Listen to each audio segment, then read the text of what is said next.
I was just over listening, so. How was he? He didn't say, sat kind of, first meeting, you don't say a whole lot. You just kind of observe and just kind of, Bless your man.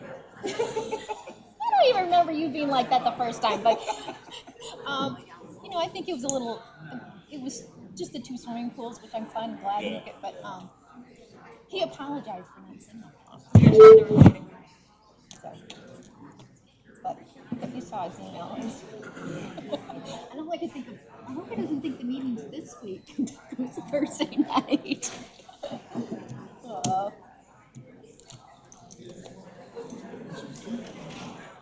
I know. How are you, Jeff?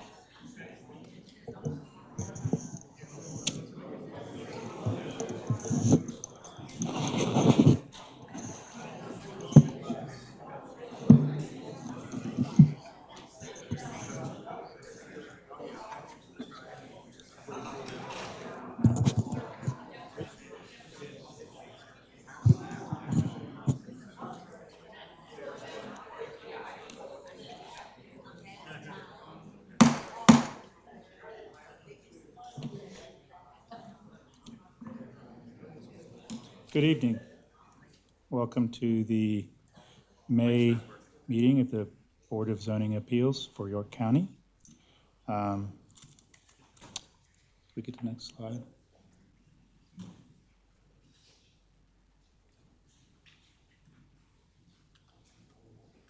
Next slide.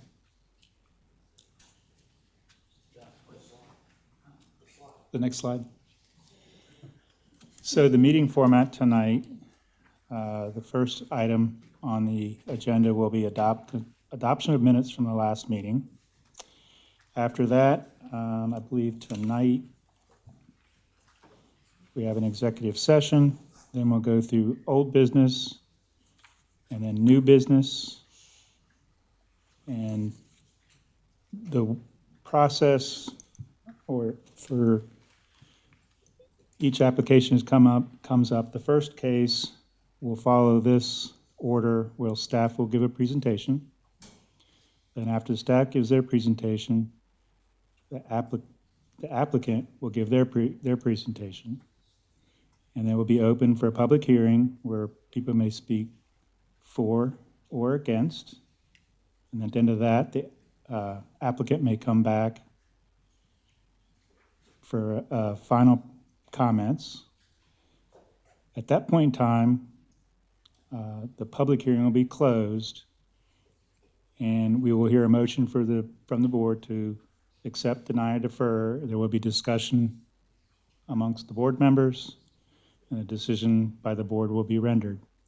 The only difference for tonight is the second case, the order of the staff presentation and the applicant presentation will be reversed. So that being said, has everyone had a chance to read the minutes from last meeting? And does anyone have any comments or changes? Make a motion to approve the minutes of the April meeting. I'll second. All those in favor, raise your right hand.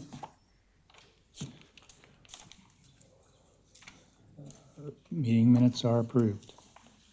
Okay, now we have on a second item on the agenda is an executive session. I make a motion to adjourn for executive session. Second. Mr. Chair, when we make that motion, we need to actually read the item that we're going into executive session for. Okay. Okay. So I will restate that and say I will make a motion that we adjourn for executive session for item number 2, referring to the Langham Branch Quarry. Second. The appeal for the administrative, For the receipt of legal advice. to seek legal advice. Thank you. We have a motion, second.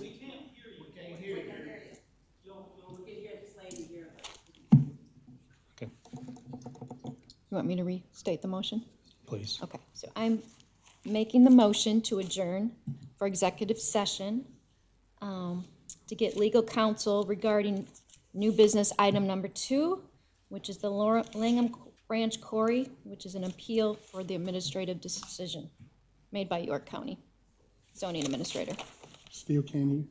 Do I have a second? All those in favor, raise your hand. Okay, we will adjourn for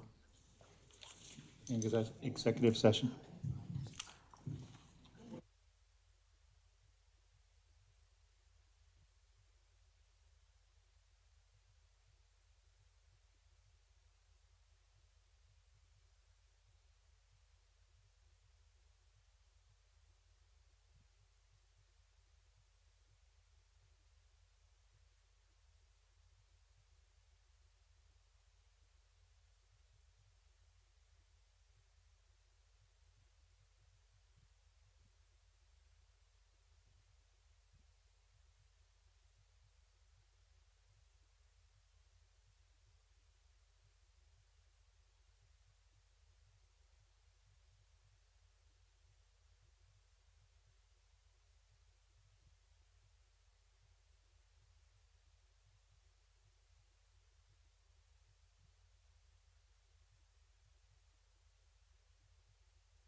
we are now out of an executive session and no action was taken. So, on to new business. The first case on the agenda tonight is Alex Kelly on behalf of Stanchion Asset Partners and Braden Village Partners, case Z229.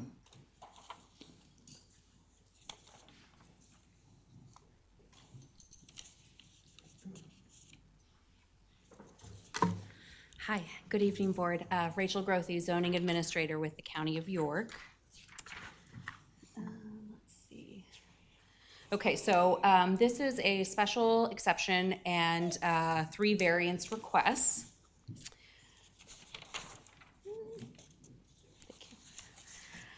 It is for property located at 810 and 816 Braden Parkway with zoning of PD, which is planned development. And so the requests are as followed. So special exception to establish a tap room, and then a variance to reduce the required separation between residential and bar use from 300 feet down to 80 feet. A second variance for outdoor seating adjacent to residential to stay open past 10 p.m. And then the third variance is to reduce required parking from 242 spaces down to 221 spaces. Okay, so here you can see that the property is located on the corner of Braden Parkway and Highway 160. And I've outlined in purple there, it's the end suite. And then a zoning map. So the property is zoned PD, and around it is PD with some general commercial across the street. So like I indicated, the applicant is seeking a special exception to open and operate a tap room that will serve alcohol, but no hard liquor on a commercial site that contains a multi-tenant development.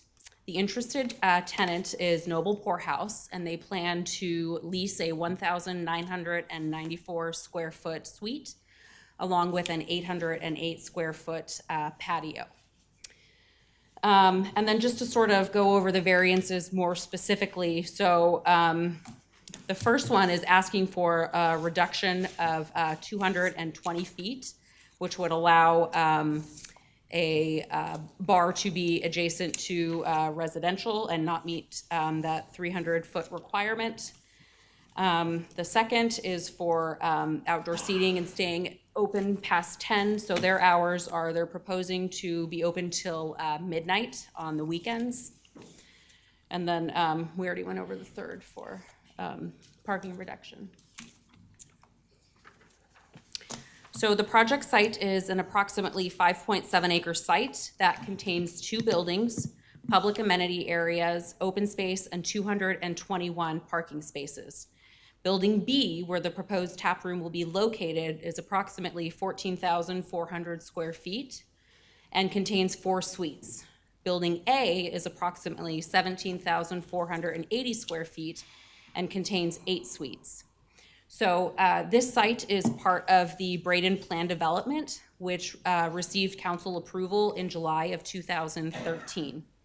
The 150-acre site planned for a mix of single-family and multifamily units with a maximum of 650 residential units and 6 acres of commercial.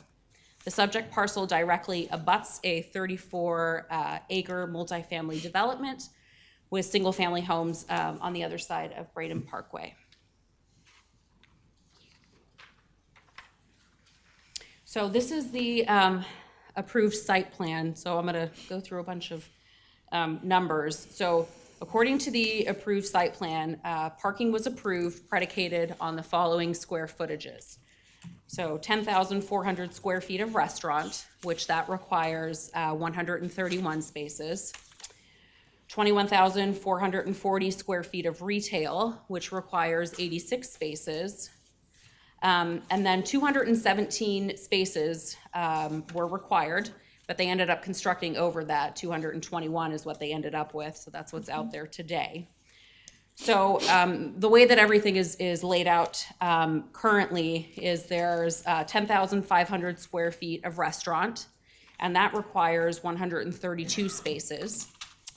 14,400 square feet of retail, and that requires 58 spaces. And 4,700 square feet of medical offices, and that requires 16 spaces. So overall, there's a current need of all the tenants that are in there of 206 parking spaces.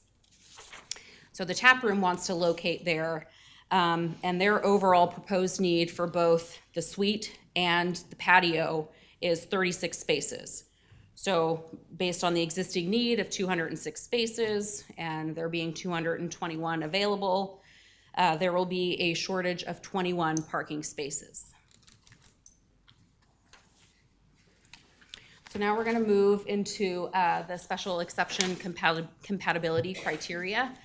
And there's 3 criteria for y'all to consider when thinking about a special exception. So the first being, are adequate water and sewer facilities provided? Yes, they are. The site is currently served by York County Water and Sewer. The second is, will existing public services and public facilities be negatively impacted by the proposed use? There are no proposed there are no anticipated impacts to any public services or public facilities. And then finally, the third is the proposed use compatible with the surrounding uses? So while the area around the project site, it does contain a variety of commercial uses.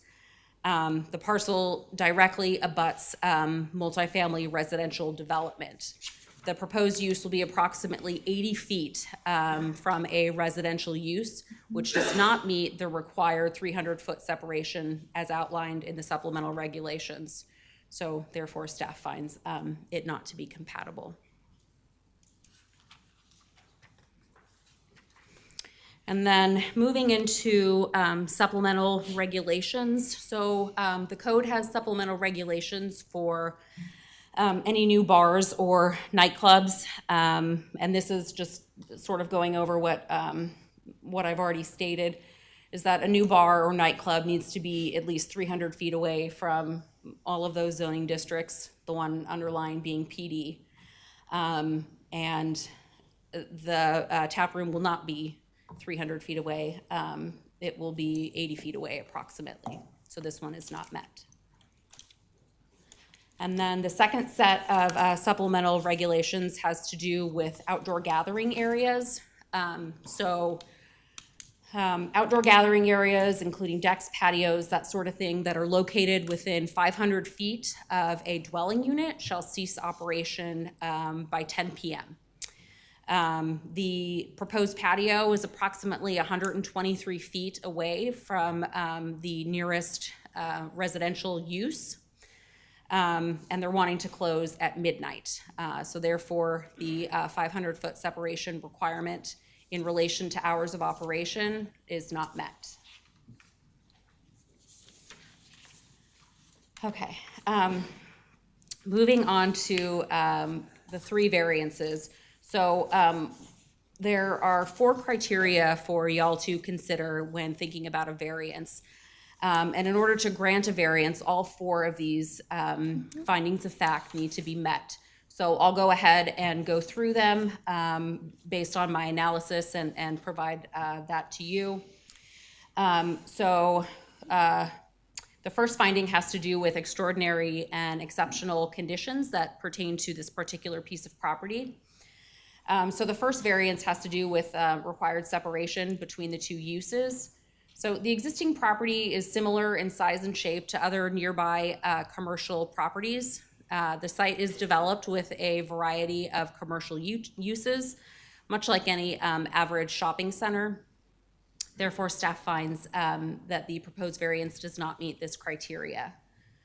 And then looking at the second variance, which has to do with outdoor seating and its relation to residential, like I indicated in the previous finding, it's a pretty average type shopping center. And nothing precludes the proposed tap room from closing the patio at 10 o'clock. Therefore, staff finds that the proposed variance does not meet this criteria. And then moving on to the last one, which has to do with a variance for parking. So the site is unique in that there are a variety of uses located there. So many of them close at different times, which does free up parking for the proposed use. So for example, the existing donut shop and dentist office, they close prior to peak bar hours, which would free up 26 spaces. So therefore, staff finds that the proposed variance does meet this criteria. And then moving on to B, so these conditions do not generally apply to other properties in the vicinity. So in looking at the first two variances, since there were no exceptional circumstances pertaining to the property, staff found that the proposed variance does not meet the criteria for the first two, having to do with required separation and outdoor seating. And then looking at the third, the variance to reduce parking. So in looking at other property in the vicinity, the nearest commercial shopping center is sort of catty corner, which is about 200 feet away and on the other side of Highway 160. It is significantly larger than the subject property and has more parking than the subject property. Therefore, staff finds that the proposed variance does meet this criteria. And then looking at C, which has to do with whether or not these conditions restrict the property from being utilized. So in looking at the first variance to reduce the separation, so the utilization of this suite as a bar is not necessary.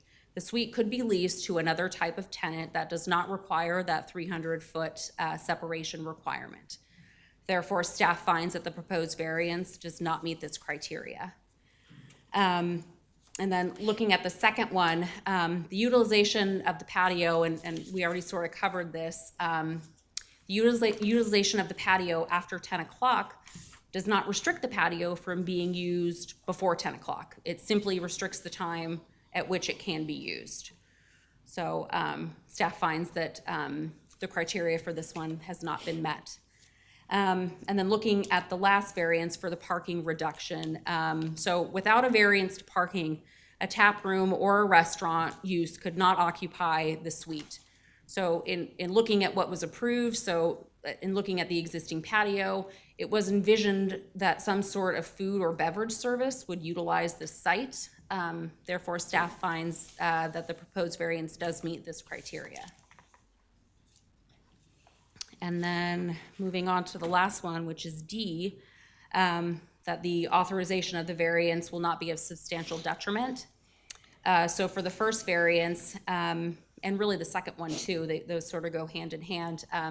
So the utilization of the suite as a bar with an outdoor patio will be of substantial detriment to nearby residential units. So the separation requirements are there for a reason. The 300-foot setback requirements and the 500-foot setback requirement. Those are there to protect neighboring properties from an inconsistent and incompatible use.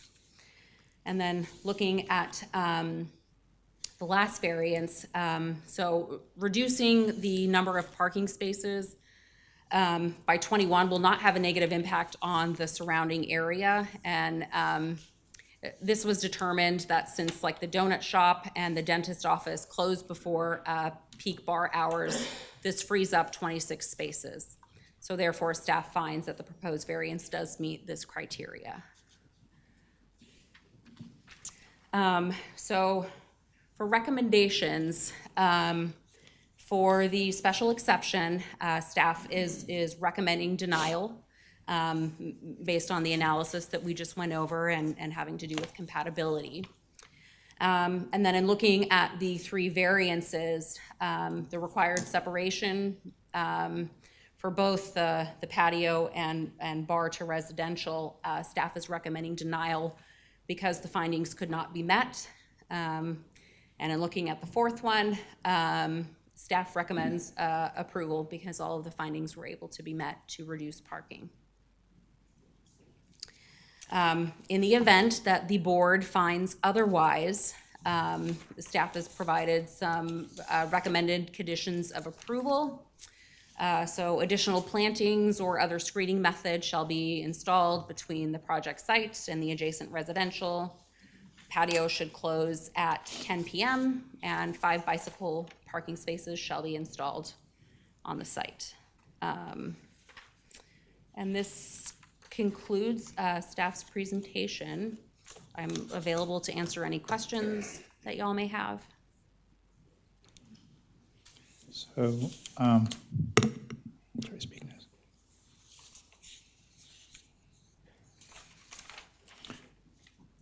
Back to the parking. I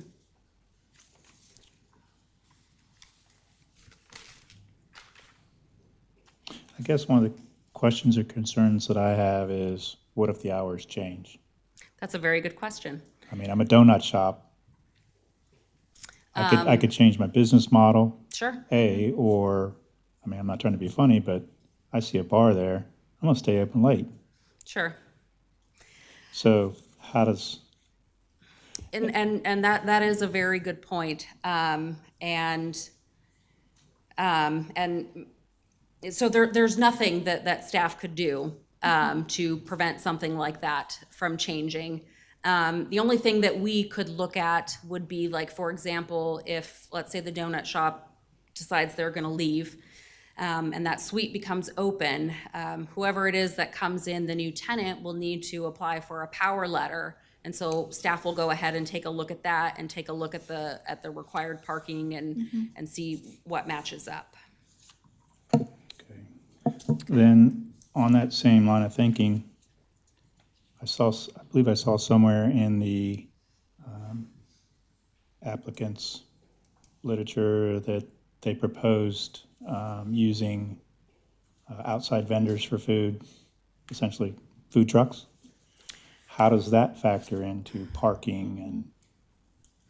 That's a good question. That wasn't something that I had considered in my analysis. Okay. And then the last question I had was, give me a second here.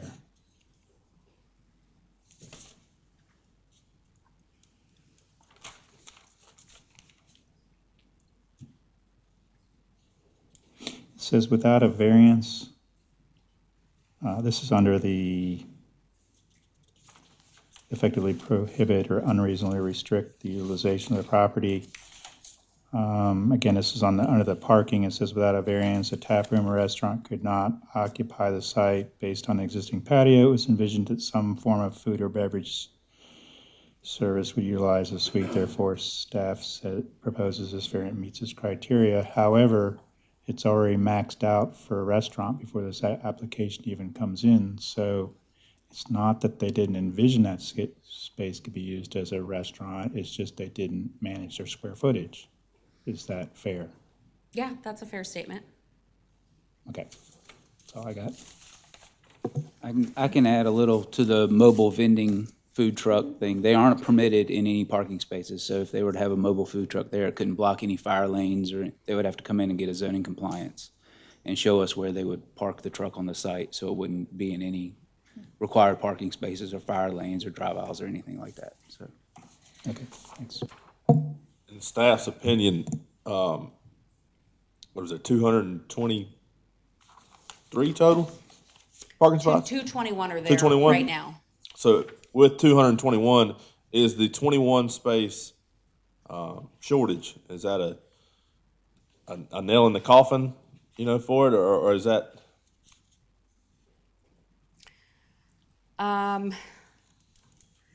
I mean, given that staff has recommended approval on that one, I don't think so. I do think that sort of based on shared usage with how things currently sit right now. Right. And the tenants who are in there, that parking should be okay based on when places open and close. Thank you. So in the applicant's portion of their application, under the question of the conditions do not generally apply to other property in the vicinity. Their answer to that was that the Lucky Duck Gastropub and the Grapevine, which are both nearby, neither one of them are in compliance with the same setback requirement to a single-family home. Are you familiar with either one of these places and No, I'm how not. this has happened? Are I'm they not. subjects of complaint? I'm sorry? Are they subjects of complaint? Not that I'm aware of.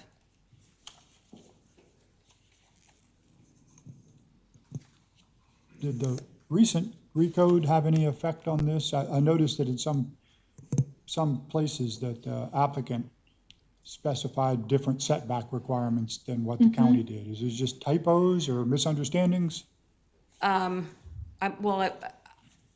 In terms of, some things did change, I think, a little bit in relation to this project, and that has to do, at least in thinking off the top of my head, that has to do with parking ratio and how that was calculated. But I don't know about setback requirements. I didn't, I think there was a difference between how far the patio was with some of the residential areas. I noticed that too. There was a difference in yardage. Yeah, they wrote the setback requirement was 200 feet. Yeah. oh, okay. And I say, it may have just been a typo, I don't know. To be honest, off the top of my head, I'm not sure. It seems like there's another one that's 183 feet or some odd. Right, it was 180 dimension. something. Yeah. Okay.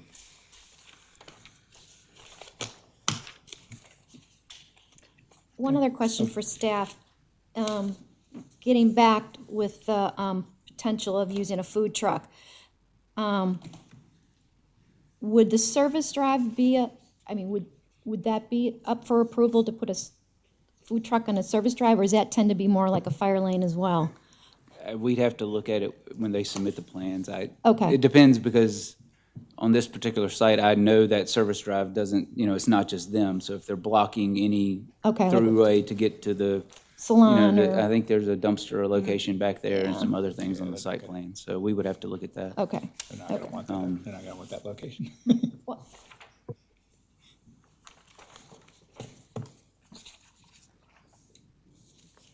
Do y'all have any more questions for staff? Okay. I believe the applicant is here. Okay, would the applicant like to come forward, please?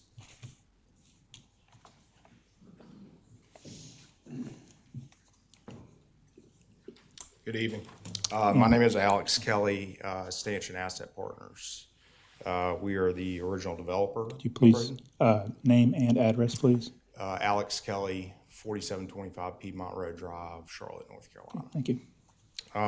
Couple clarifying components, especially on the food truck piece. We're not suggesting anything associated with food trucks with this use. That's never really been determined or never been discussed. Maybe the confusion piece associated with that was the proprietor of Noble Poorhouse, who is the proposed tenant, had the idea of putting QR codes, which are the codes that you can take a picture of with your phone, on the table for the restaurants within the project. So the idea would be, if you are at Noble Poorhouse and want to have a pizza or chicken sandwich or whatever it might be, there will be an interrelationship between the tenants where you could simply order online, and then that tenant would bring your food to that location. So we're looking at that as generally as a positive from a wait time perspective and things along those lines. If somebody, say, wants to go to Anizio Pizza, which is up on the corner, and there's a wait, they could go over to Noble Poorhouse and have a beer and then order a pizza there, and that pizza actually would be brought to them. So for what it's worth, there's been no discussion associated with food trucks whatsoever. That's not our plan. I think it'd probably be, from a context standpoint, good to give you all a little bit of history on the project real quick. So we originally rezoned the property in 2019, 2020, right around there. Had myriad of discussions with the Braden HOA. Felt like we came up with a good game plan associated that everybody seemed to be pleased with on the uses, the design, and everything else. So we proceeded with that design, with that tenanting effort associated with it. And at this point, we are 100% leased outside of this space at this point, okay? About a year and a half ago, we were approached by a gentleman named Chris Starnes, who we'll speak in a little while, who is the proprietor of Noble Poorhouse. He had the idea of coming up with an idea that is beer, wine, and seltzers only, with no hard liquor whatsoever. And it is a self-pour concept. So what you do is you actually walk up, you have a card, you walk up to the location, you swipe the card, and then it dispenses a 1 ounce increment of beer or wine. There's a backstop on that. So after a certain number of ounces, you are not allowed to have any more beer, wine, or seltzer, whatever it might be. The only way to override that is based off of a trained manager making a determination. If you've been there, if you've had 2 beers and you've been there for 4 hours, you probably could have another one. But if you've been there for 1 hour and had 2 beers, then they probably wouldn't allow for that. So just a point of clarification associated with that. When we had a discussion with Chris, we were a big believer in it, and our goal is to really create as much synergy in the shopping center as possible, not only for the tenants, but also for the community. It's what we strive to do with every one of our assets. We spoke with the president of the HOA at that point and said, listen, we have a concept here that we feel like would be accretive to our shopping center and might be something that the neighborhood would be very interested in. Walked him through the business model, walked him through the location and everything else. The HOA then had a discussion, put it to vote, and agreed that they would like to see it there. To the point that what we did, being mindful of what we wanted to be and what we didn't want to be, we deed restricted the property against anything from by way of a bar that could serve hard liquor. So there's a recorded document with the Register of Deeds that no bar will ever be able to serve hard liquor, period. So this is beer, wine, and seltzers only. In speaking with Chris associated with the possible recommendations that staff put together on a possible approval, we would agree to, in essence, strike the variance request associated with the outdoor patio staying open after 10 p.m. So of the 3 variances, you have the setback variance specifically correlated to the location of the space relative to a residential parcel line, not a building. The 80 feet is to a parcel line, not to a residential structure. The second request was associated with being able to stay open until after 10 p.m., and that was a 500-foot radius around it. And I think you all have in your packet a little presentation we put together for the neighborhood. We're willing right now to strike that, so he would not be able to stay open on the exterior in the patio after 10 p.m., period.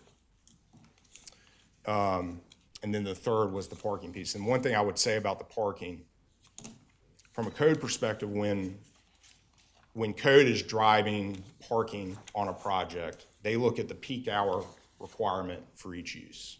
So a restaurant is 1 space per 80 square feet. A retailer is 1 space to 250 square feet, whatever that calculation might be for each individual use. So you're capping and you're running a line on the peak hours all coming in at the same time. In reality, it doesn't work like that. And as staff had mentioned,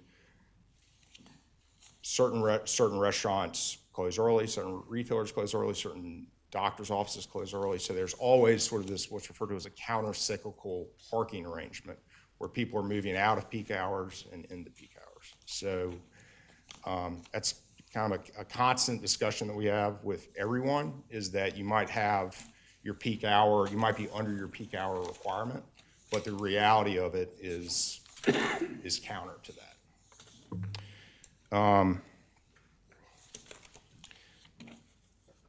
The last thing I would say is associated with the setback from the bar, what they refer to as a bar, but I call it poorhouse because it is heavily restricted, is that let me see the best way to say this. When a PUD, a PUD is put together, plan development, where you have a mixture of uses. You have single-family residential, you have multifamily, you have commercial. All of it's aggregated together, and it's all sort of wants to create a symbiotic relationship where everybody is moving around from one use to the other. And what that causes and it creates compression in locations of certain amenities and certain uses associated with it. So while I would say from a linear distance standpoint, we don't meet that 300-foot threshold, what I would say is that in the context of an overall PD, it is in keeping with what people want in a PD, which is a walkable environment. Additionally, at the neighborhood meeting, we heard the main issue we heard concern about was noise, future noise. In the evenings, that's one reason, obviously, we would agree to reduce or close down the patio before 10 p.m. Another one is the back side of that patio is open right now. One thought we had was to create a louver system or some sort of sound dampening barrier on the back side of that patio so it deflects any sort of possible noise component or perceived noise component that filters back toward the neighborhood. And that's generally it. I'm happy to answer any questions. I have a couple questions. Yes, ma'am. What would the max capacity of this particular tap room be? Do you have an estimate of that? I'd say probably, max would be around 40, 45 people. 40 to 45? Yes, Okay. ma'am. And then, would you have a last call for drinks, or is it people can drink until midnight, till close time, or whatever the close time I'd is? let Chris answer that, and Chris is Okay. here, so Okay, when he yeah. comes up, I guess, to speak in support, he can definitely answer that question. And then on your when you had your neighborhood meeting, which I think was on, April 25th of this year, Yes, ma'am. and you had 22 residents, Correct.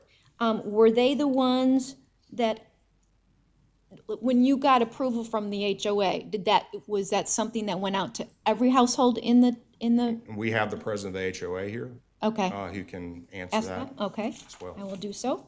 And do you foresee any issues with, for some reason, because I'm familiar with this parking lot, it's very narrow up towards the building that you're in. I mean, it's long, but Right. most of the parking spaces are kind of in the back Right. from where the Right. tap room would, potentially be.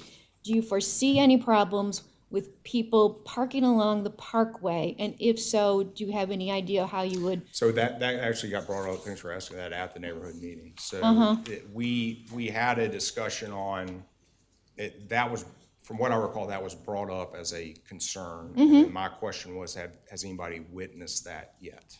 And the answer was, I believe, no. But one thing that we would be willing to do, now that's a county, I don't think it's a state road, but a county road. We don't have the right as a private property owner to put no parking signs on there, whatever that might be. Right, correct. However, if the county would allow for it, we would come in and appropriately sign it in whatever fashions are needed to make it very obvious that, we would pay for the no parking signs to be erected. Okay, So that was brought up, and we're willing to, do what's necessary there. Okay. But again, since it's a county road, I can't really control it. okay. Thank you. To piggyback on top of that, one of the questions I had was the apartment complex assuming that's apartments. It is directly behind it. There's I actually have two questions, but the first one will come right after Barbara's comment, was that's an enticing place for somebody to park. If the parking lot's full, place I'm going is probably that apartment complex, because I'm off the main street and I can just jump the berm there and I'm where I need to be. Well, one thing I would say is that there's actually an agreement with the apartment complex. The apartment complex has the right to actually create a pedestrian connection between our property and their property. And the rationale behind that is generally what I was speaking about earlier, was that they look at what we are creating as an amenity, to the lease up of that center for the stability of their asset. They requested, and we gave them the right to create a pedestrian access between the two. And I don't disagree. I think that's a I think it's the valid point. right But as far as non-residents taking up parking spaces, I mean, it's a scenario that, parking, I have never been down there when it's greater than, say, 70% full. 221 parking spaces is a lot of parking spaces yeah. I understand. Next, relative to the size of the project. follow-up question. I understand that the dimensions or the distance that we're discussing is to the property line. To the property, right, 80 feet to the property line from the premises. I mean, I see your 300 and 500-foot circle, but do you know how far you are actually to the apartment building? So that I think was one of you all asked staff associated with the miscalculation on the original application. I think there was a little bit of confusion on what were we calculating to. Okay. So from the, do you all by chance have a copy of this in your package? It was, Yes. Yes. if you go to the it is there. the 123. aerial- Yeah, there you go. So from the patio, the closest point on the patio to the closest residential structure was 123 feet. So if you step that back to the premises and say the patio itself is 15 feet deep, so it'd be 138 feet from the premises to the closest residential structure. Now, another thing to take into context with this is that, and there's some pictures in here associated with this, there is a pretty significant berm between what we have in that apartment complex in the back. There's some pictures in there trying to take an idea on what the topography looks like relative to the two different footprints. And another thing that staff recommended, and we actually brought up in the meeting as well, is creating some additional evergreen buffering of sorts on that berm, if that's helpful. Now, I think that, that berm is pretty tall. So, again, we're happy to do that, but I don't know if it's necessary, but again, being the right steward, we're willing to do what's needed. I think they are, one last point. Staff is right. We have the ability, we could lease the space to someone else. But what we do is we take cues into what is the most meaningful tenant mix for what we're trying to achieve. We're trying to achieve something that the community can be proud of. And I think we've done that so far. We've tried to create a unique tenant mix for the residents and for the submarket and the market. So we led ourselves down this path over the last year and a half, really relative to what the HOA agreed to. And we recorded it as a legal document. You've led to my question. Yes, sir. Was Noble Poorhouse informed of the setback restrictions beforehand? Noble Poorhouse. That's the tenant, right? Yes, sir. Okay, did they know about the restrictions, the zoning restrictions, setbacks? So when we originally spoke with Chris, we knew that we had to get the amendment done in order to allow for it.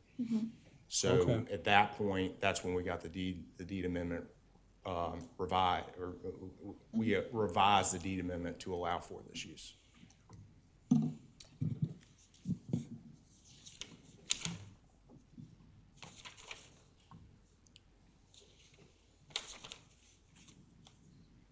Say the tenants here?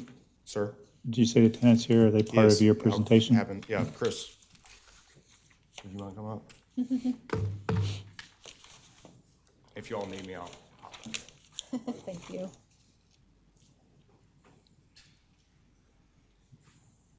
Hello, how are you all? Good. So my name's Chris Starnes. Address too. I'm sorry. Name and address, please. Okay. Thank you. My name's Chris Starnes. I'm the proprietor of Noble Poorhouse, 733 Pella Vista Court, Fort Mill, South Carolina. My intent for this space and for this concept is to bring a viable place for not only the residents of the neighborhood, the surrounding community, family members, friends, executives, young entrepreneurs, young executives to have a place that they can go and hang out with their friends, with their colleagues. It's a place that you can come with your family on the weekend, hang out with your children on the patio or in the space. It is designed in compliance and in with respect of the property and the surrounding community, with the intent of what they are trying to bring to this community and to this space. Personally, the property has a long heritage with me personally. My great-great-grandfather was David Gibson, who many of the amenities around there are named after. Dave Gibson Boulevard, the Gibson Pond. When I was a child, my great aunt and uncle lived there on the property, and I have fond memories of coming there in the summers and going down to now Gibson Pond and fishing with my family. So my intent is not to bring something that's going to be a negative impact to the community, to the surrounding homeowners, or anyone who's going to show up and attend my establishment. As Alex mentioned, this is not a traditional type bar, so there is a hard cap on the amount of alcohol you can consume. Any other property that's going to come in there, even if it's a restaurant, is not going to have any sort of cap whatsoever. It's all going to be up to the bartender or the waitress or the waiter. So I'm bringing a level of control, a level of compliance to this space that you're not going to get with any other tenant, regardless if it's a restaurant or another bar. The question that you had as far as knowing about the variances that being needed, we knew we had a deed restriction that had to be made, but we submitted our permits, and that's when the variances requirements were relayed to us. And I think someone else had another question. Well, I had asked about, prior to closing time, do you have like a last call, half hour before closing time, or do you allow them access to the taps up until closing time? Right, absolutely. So we would have at least a 45-minute last call. Okay. To make sure that all tabs are closed out, things like that. Okay. Prior to closing. And then would you say max capacity 40 to 45 is correct, and that would that include patio overflow? I mean, would that include people out in the patio, or would that be? I think that's accurate, yes, ma'am. Okay. And then, okay, so and I also had touched base, and he said that you would be able to answer this regarding the neighborhood meeting. Yes, ma'am. Okay, so it was on April 25th. 22 residents is what was stated.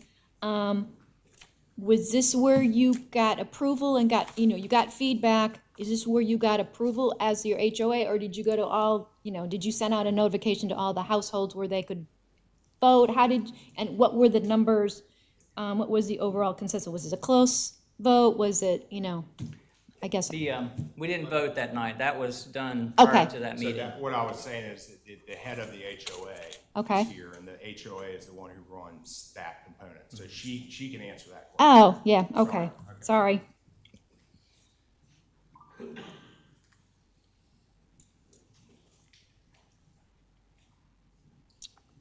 Okay, one other question. I think you can answer this. Sure. So, obviously, they have a limit based on the cue card that they use. What prevents a patron from, using their card and giving it to somebody else? Is there any safety or, because I guess, people can drink more than 32 ounces Sure. without you guys knowing it, because if somebody doesn't drink a lot, they can go get their beer and give it to somebody else.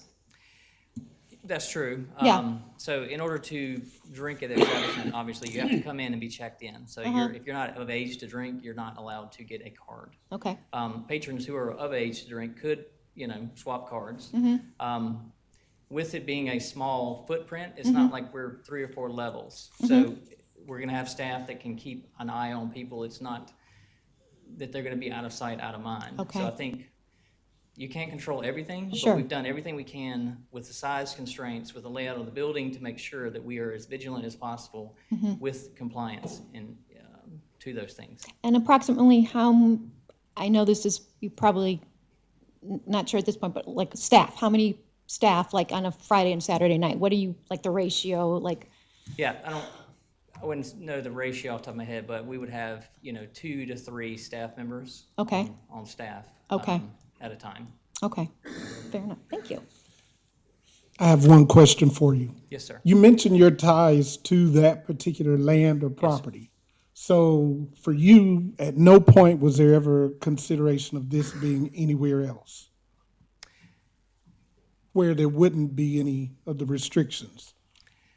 The property where it's at, that was not the number one goal for me. The tenant mix and the location of the property was the number one driver for me.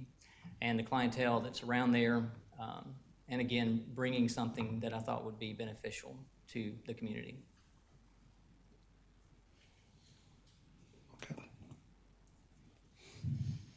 So back to staff.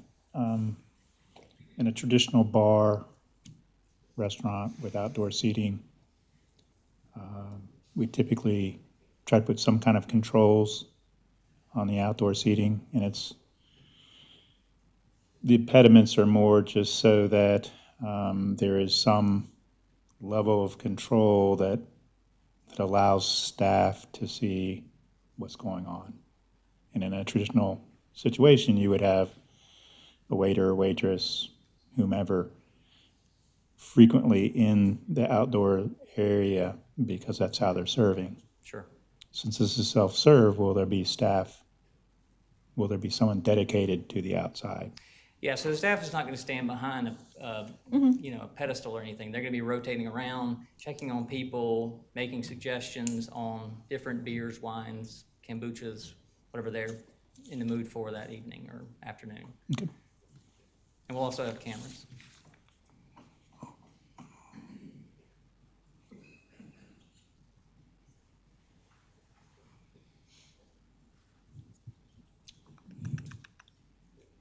You mentioned that the HOA is here. Are they part of your presentation? Part of the presentation. Part of your presentation.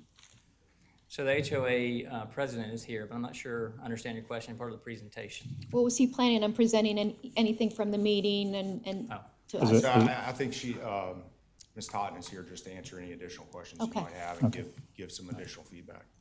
We'll allow- Would you like her to come on now or wait until later? No, we'll allow her to come up if she wants to when we have someone for or against then. Okay, thank you. Okay, that being said, do we have anyone What? to speak for? Hi, I'm Amy Totten, and I live at 441 Galbraith Court in Braden, here in Fort Mill. I purchased a house in Braden from the original developer, and one of the selling points that they gave to us was that this was going to be a planned community where we would have a commercial development up in the front where we could walk to and get food and shop. And that was definitely one of those highlight points coming from small town. I was like, I can walk somewhere. This is amazing. So we were envisioning something like Baxter, where you have those places where you can walk and shop and get food, get drinks, but also being still very family friendly. Back in 2018, I spoke to the York County Council about the proposed Arby's at that point. We were able to get deed restrictions into this property so that way there wasn't going to be fast food. I helped work on the deed restrictions that are currently in place. And Alex has been, ever since then, has been very helpful in making sure the homeowners' concerns were addressed and making sure that this property would have things for us to be able to go to and would help us with our property values. I often walk over to Braden Village now, especially with my kids love Super Chicks. We go to Anizio's. I'm usually taking the double stroller over there. So we definitely have a lot of homeowners that like being able to walk there. And we don't deal with parking. It's by their pool. We can go from there over to the restaurants. Now, specific to this use, back in February of 2021, we did poll the homeowners. It was a previous board. I wasn't involved in that at that time. We did an email survey to all homeowners that have an email address registered with the HOA. And then we also posted on Facebook on our neighborhood private group to please respond to that survey. It was the people who did vote, it was in favor of this use and limiting. We previously had restrictions to prevent any liquor sales and other alcohol sales. So we did do this deed restriction that's in the pamphlet that you guys received. The previous HOA board did approve it unanimously to put that deed restriction into place and to amend it. So that was then recorded. Let's see here. I have heard a variety of homeowners definitely concerned about sound. I was initially concerned also about parking, but then a lot of the discussion of the number of position spots that are currently in place, the number of us that walk there, and then the ability to sit at the tap room while you wait for your pizza at Anisio and things. That multi-use is appealing to us. There's definitely homeowners that are here tonight concerned about that sound.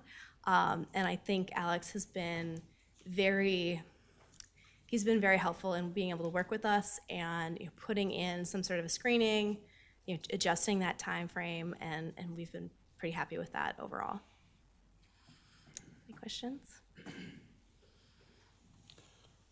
When you mention the number of emails and Facebook responses, what percentage would you say responded of what you sent out? So if you sent out, if you had 1,000 we only have 220 homes. Okay.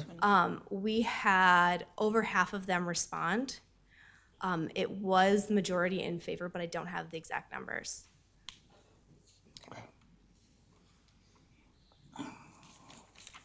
So in this meeting that had 22 attendees, would you say that those attendees were primarily from the single-family area across from Correct. Braden Parkway? Yes. Not from the multifamily area? No. So the area that is most impacted? So the HOA does not include the multifamily homes. It's only the single-family homes. Interesting. Okay.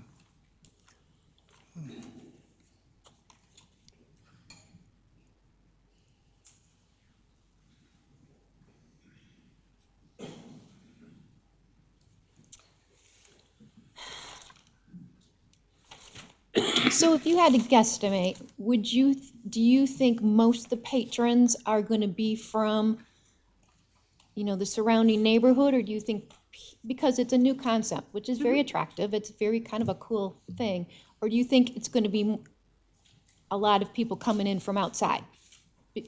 And the reason I say that is because, parking's one of the things. Obviously, you said a lot of people will walk, which would eliminate the parking issue.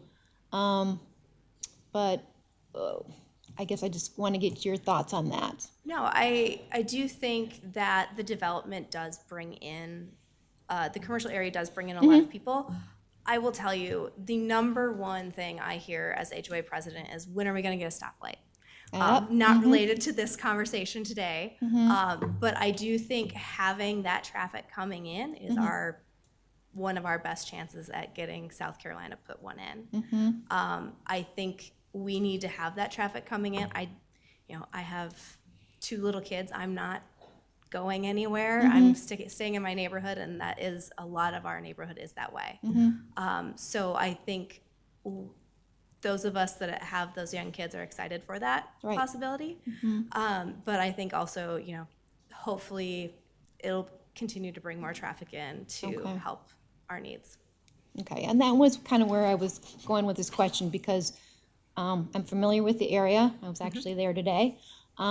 And making a left-hand turn onto 160 is a nightmare, and even going right is a nightmare. You put some alcohol, because it is alcohol, into people, and it's a concern because you tend to be a little bit more chancy.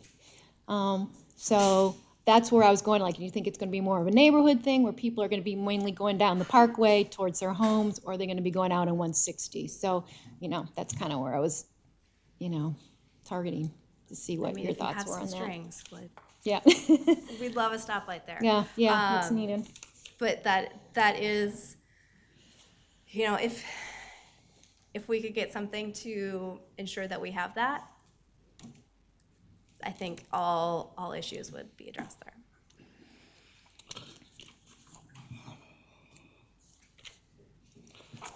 This may not be a question for you, or it may be, but I guess one of the kind of questions I have, since so much attention is on the focus of how close this is going to be to the multi-unit section of Braden, was there any conversation, feedback? Because say if I'm in this building and I have an apartment right here, and let's say we approve this, but the people over here have said we want it, but it's closest to me. How did you field feedback from that area? Let's address that when And when you come back. I can do a first part, and then Alex, the homeowners in that other section are here tonight to talk to you. And they have a different opinion than me. So, and the majority of the homeowners that I've heard from. But I will let Alex address the multifamily. Okay. Do you have any other questions for me? Or I Thank don't you. at the moment. thanks. Is there anyone else here to speak in favor of the application? I have a question for staff. Make a pit stop right Go to the bathroom. there. Real quick. Yeah. So their deed restrictions say that a restaurant getting 50% of its gross sales from the sale of alcohol. That's in their deed restrictions. But if this was a restaurant that served 49% alcohol, we wouldn't be having this conversation, correct? We'd probably be having the parking conversation. But that's it. Yeah, because then it would be considered a bona fide restaurant. Okay. Maybe the patio. I'm sorry? The patio. Oh, yeah, the There'll patio still too. be some patio hours. I'm sorry? The patio hours. Yes, Yes. yes. Okay. Thank you. Do we have anyone else to speak in favor of the application or against the application? Please come.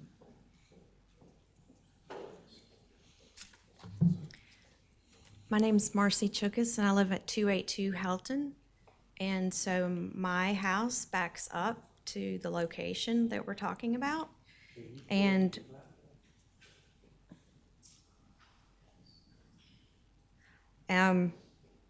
I appreciate your time and attention tonight, because I feel like this is something that could severely impact the Braden neighborhood's peace, privacy, and home values. My home is included in the 300-foot from the bar and in the 500-foot from the outdoor patio circle. Unfortunately, the proposed site has this outdoor patio for the bar opening up to the back of the houses on Helton Lane and facing the apartments. I attended the meeting that was held April 25th over at the site with the developer. There were many questions, but I would not agree that the overall resident feeling was an agreement for the use of this space. At that time, they told us the maximum capacity would be 50. Many residents did express concern over the noise from an outdoor patio and the operating hours to 11 on the weeknights and midnight on Friday and Saturday. Currently, all the businesses over at Braden Village are closed by 10 o'clock on the weekends and 9 on the weeknights. When the Braden HOA voted on this proposed tap room in February of 2021, we did have a different HOA president. The homeowners were not allowed to vote. What was sent out in this email blast was a survey to give feedback.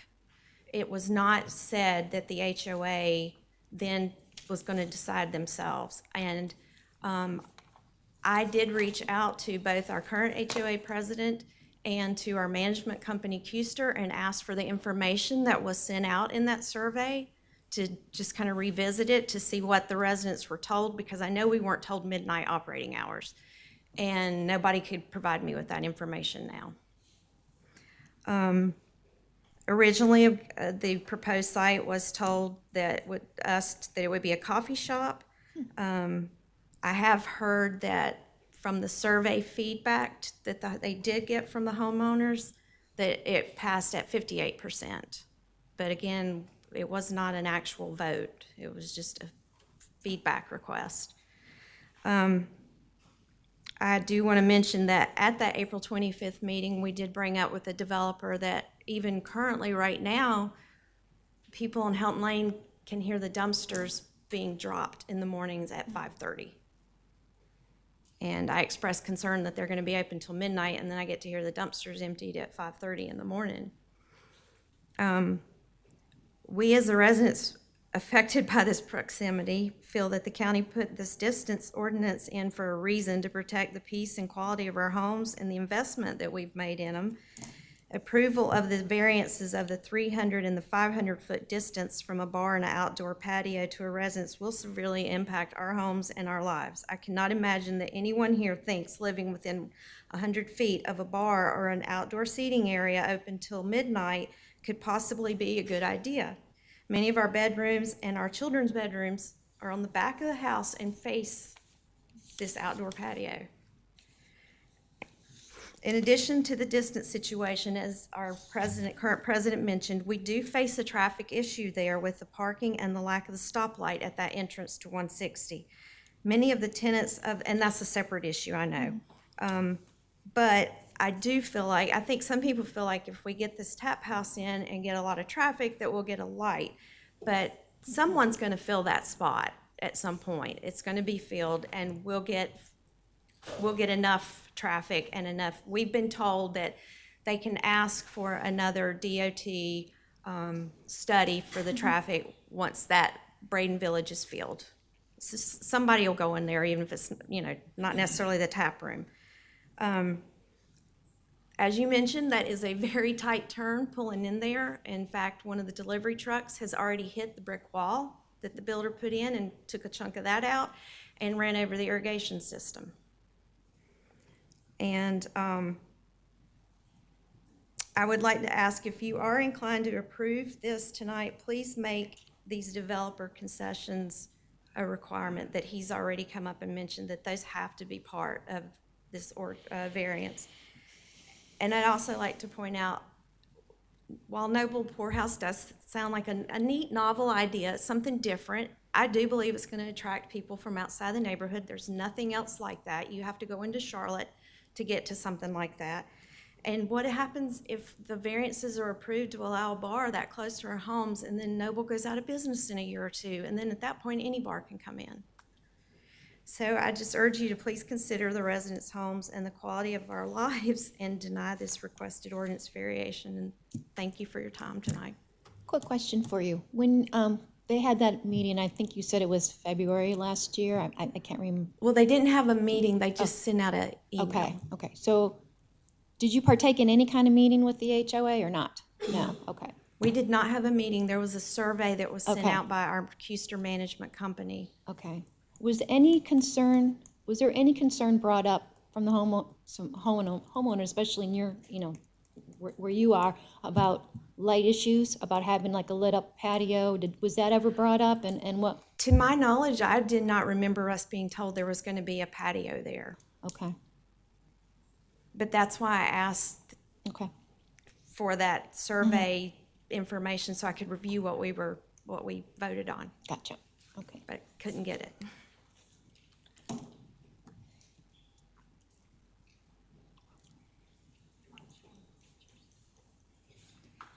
And I mean, I don't know if you are interested. I did take pictures from the site and out of my bedroom window.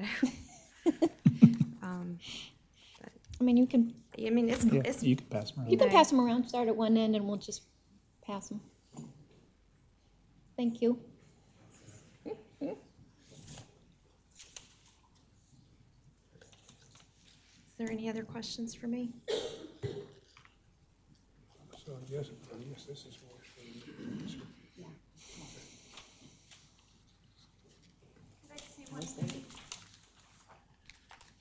Sharon Myers, 275 Helton Lane. My property also backs up close to Braden Parkway near the plaza.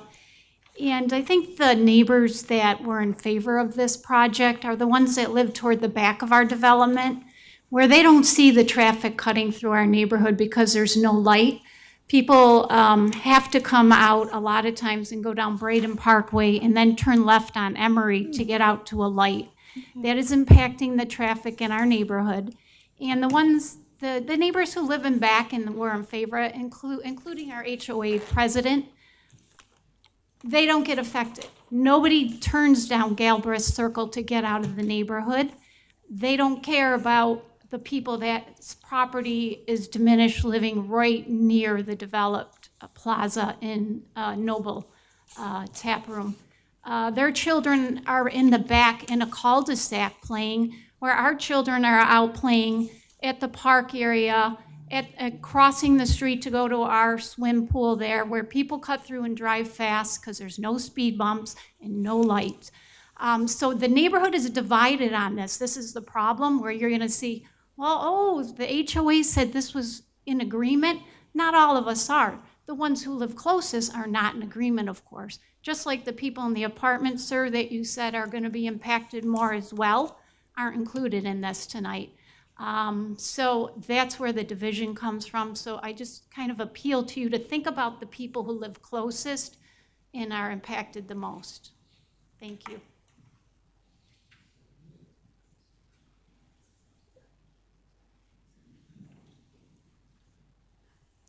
Hey y'all. Gene Rutzler, 262 Helton Lane. I actually live, if you look at Village Poorhouse, I'm literally right across the street from it. I just want to reiterate everything that they've said is, 100% accurate. A lot of us that live on that corner feel the exact same way. I do have 2 young children that are 2 and 4 that would be affected by this. And the biggest thing is that, we don't have a light, and we are divided as a community. A lot of people in the back, if you look at some of the Facebook posts, they're like, yeah, this would be cool, this would be great.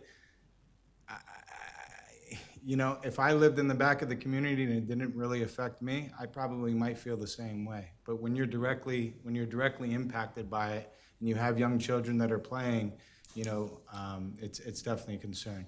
The other thing I also want to point out too as well is I believe Helton is also a county road, if I'm not mistaken. We do have parking spots that are in front of our homes too as well, in which anybody or any random person could park there if they wanted to and walk right down through that alleyway that's right there to get over to the side. Mr. Alex talked about putting no parking signs up in front of Braden Parkway, but what's to prevent people from parking right in front of my street where my children play? So I just would want you guys to take into consideration that too as well. Thank you. Nothing from me? Thank you. Appreciate Thank it. you. Oh, and also talk about the dumpsters too. They go off at 3, also 5 o'clock, Wednesdays and Fridays. I hear it all the time. It's been going on for several months. I sent a letter about that. Yes, it is. Thank you. Anyone else to speak in favor or against the applicant?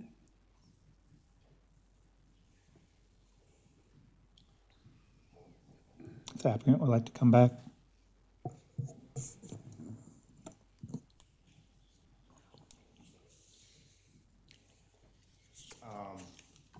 Where are we going to start?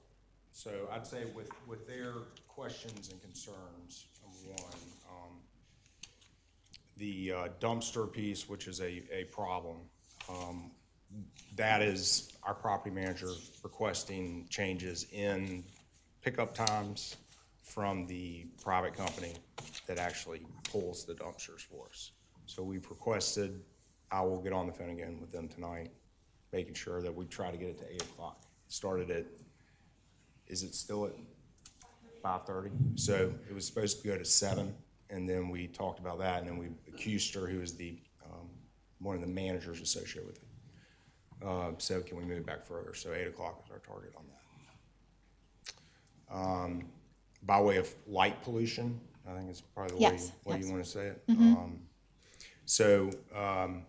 We intentionally have tried to, from a parking lot light perspective, everything's generally pushed back into the parking field itself, which is sort of hidden by the buildings. Mm-hmm. Now you have what are referred to as wall packs on the back of the building, which is just a safety thing where you can't have a door in the evenings without it. Are the lights pointed down, up, out? They're downshot. They're all down?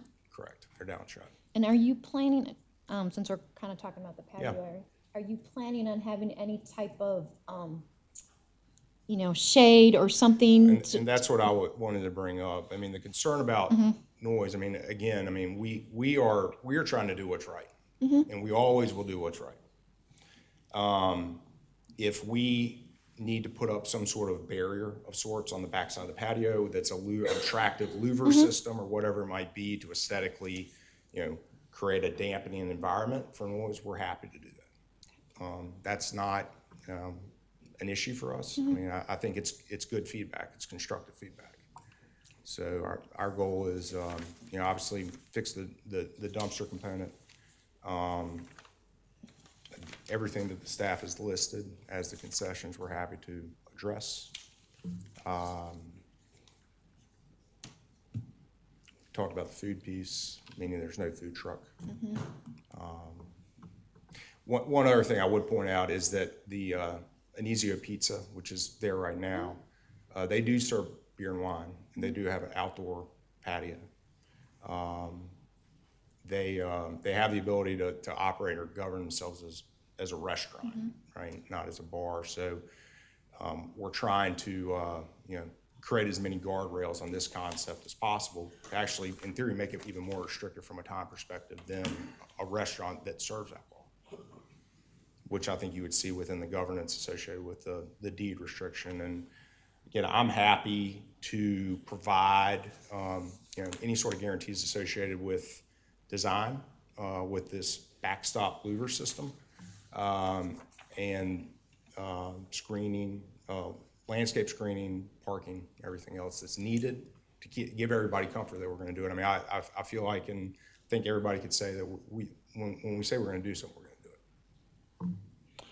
How do you address the issue with, it appears that the single-family home owners were engaged via survey, but what about the people who, because there's a picture here that she provided, and if you are someone in this apartment building, that appears to be pretty close. That's the one that's 123 feet. So from a protocol standpoint, when you go in for a variance, the protocol that we went through is we have a list that staff provides us of everyone who is an owner around us.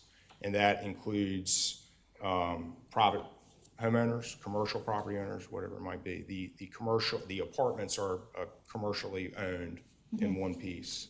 And those folks were provided a letter, and I spoke with the owners and explained what we were doing.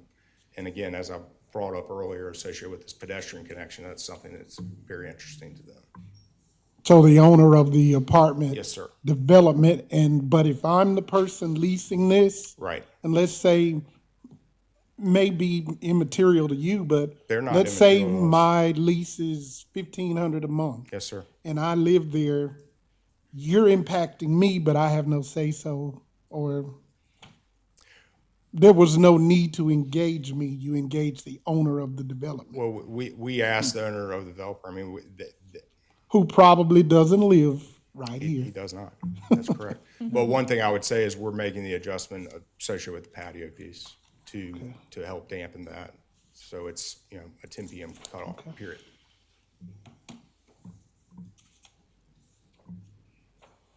Any other questions? Thank you. Thank you all. Okay, that closes the public hearing for this case. We have a motion. We have 4 motions, right? First, yeah, We have 3 motions, don't we? 4, but only 3 if we approve the first one. So we handle them in order, one at a time, right? Excuse One me. at a time. The first one's for the special Hold on. exception, right? Oh, I'm sorry. I'm sorry to interrupt. Hi, my name is Marilena Baldessari. I live at 1565 Afton Way, towards the back of Braden, but I'm also a student at Fort Mill High School, and I had some concerns I want to share Let's as stop you well. just a second, because I guess I need to open this back up to hear. It's the board's discretion. You can certainly do that. Okay. And then I'll be able to give him a, You can give him a rebuttal time Okay. for All any right. comment. okay, we'll open it back up and allow you to speak. Thank you. I just want to provide a more youth standpoint on how I view it as someone who cannot drink but is still affected by the proceeding. So far, the high school bus comes around between 4:10 to 4:30 through the entryway there into Braden Parkway, and we are already affected by the traffic. So to add a tap there, although it is not, I guess, part of bar peak hours, it would still affect the traffic there as well. And I already do not get home till close to 5 o'clock. So my concern would be the traffic. Another concern with the traffic is that I have friends who live on Helton, and I often walk up there. My friends and I, we bike around the neighborhood, around with also the elementary school kids too, because we're all friends.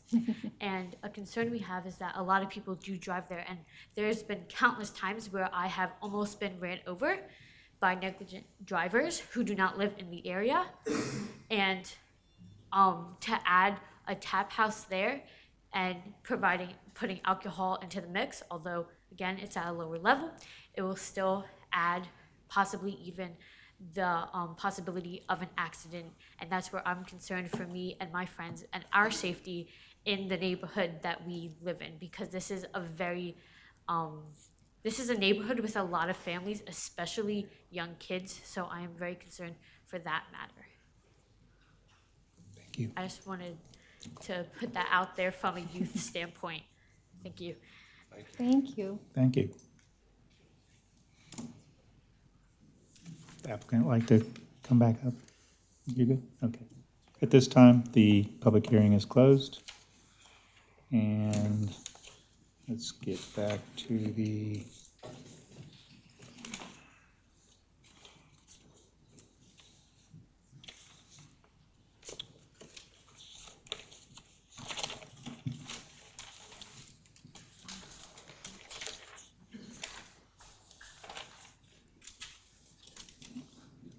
I guess let's go through these in order. The first variance is to reduce the required separation between residents and a bar use from 300 down to 80 feet.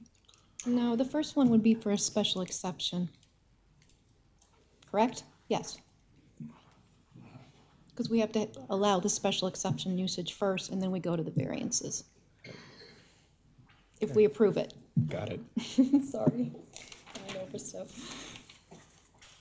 Understood, yeah. So the first item would be the special exception. I make a motion to deny the special exception. Second. Okay. My main, I think it's a really neat and innovative concept. I think I mentioned that when I was, when we were in the open forum, the public forum. I just don't believe this is a good site for this. I think, first of all, it's 3 variances, which right away with so many variances, it kind of gives you the red flag it's incompatible because, and it's just with the neighborhood being so close, the residential, the proximity, I just think as much as they try to contain noise, light, the traffic, I just think it can get out of hand pretty quickly. Not serving food kind of concerns me because it's they're alcohol beverages, but people aren't necessarily going to be eating, so that's a concern. That intersection is a nightmare. I know they want the light, but that has to go through the state, and that's not always an easy thing. I just think it's just a potential for a lot of problems. Also, learning tonight that the multifamily units had no say in the HOA decision to go forth with this is concerning since they are the closest in proximity. So for those particular reasons is why I would say, why I would deny.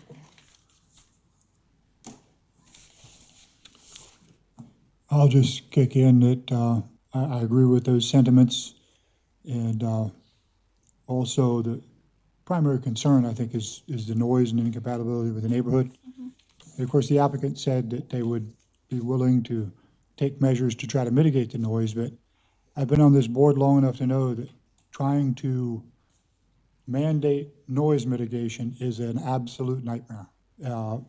Just defining what is mitigation of noise to one person is a completely different definition to another. And it's just an area that it's too difficult to get into. So if the noise is a problem, I don't think we can really define a mitigation to take away that concern.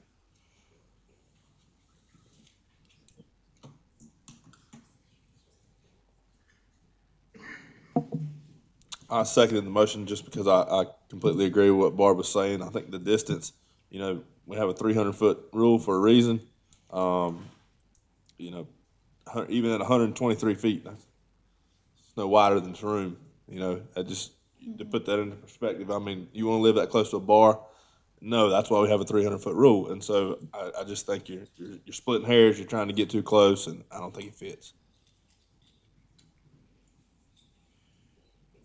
And I'll just add, being at this complex today, for other reasons, but, that parking lot at 3 o'clock was pretty much 100% full.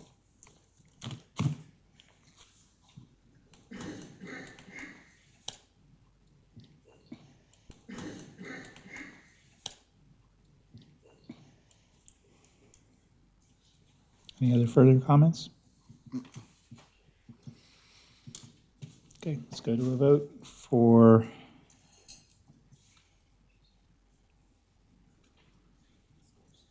the special exception for a tap room. The motion is to deny. All those in favor, raise your right hand.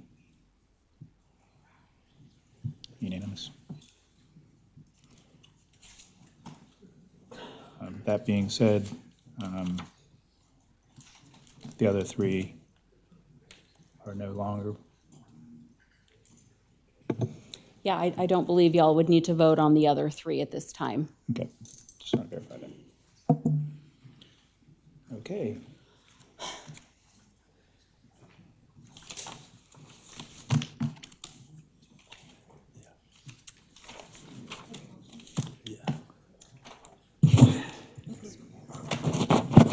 The next case on the agenda is, I'd like to ask the board for a 5-minute bathroom break before we get started on this. Can I second?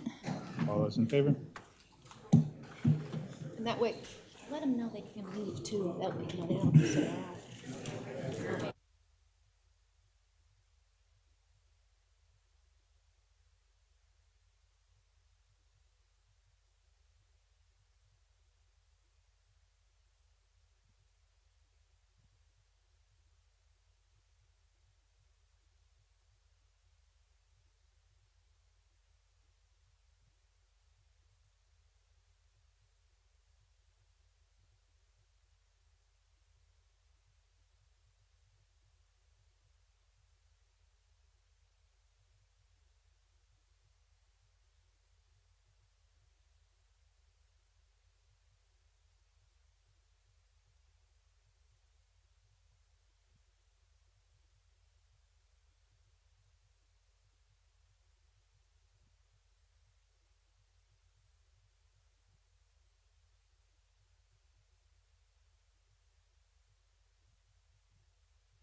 Did Brandon call me?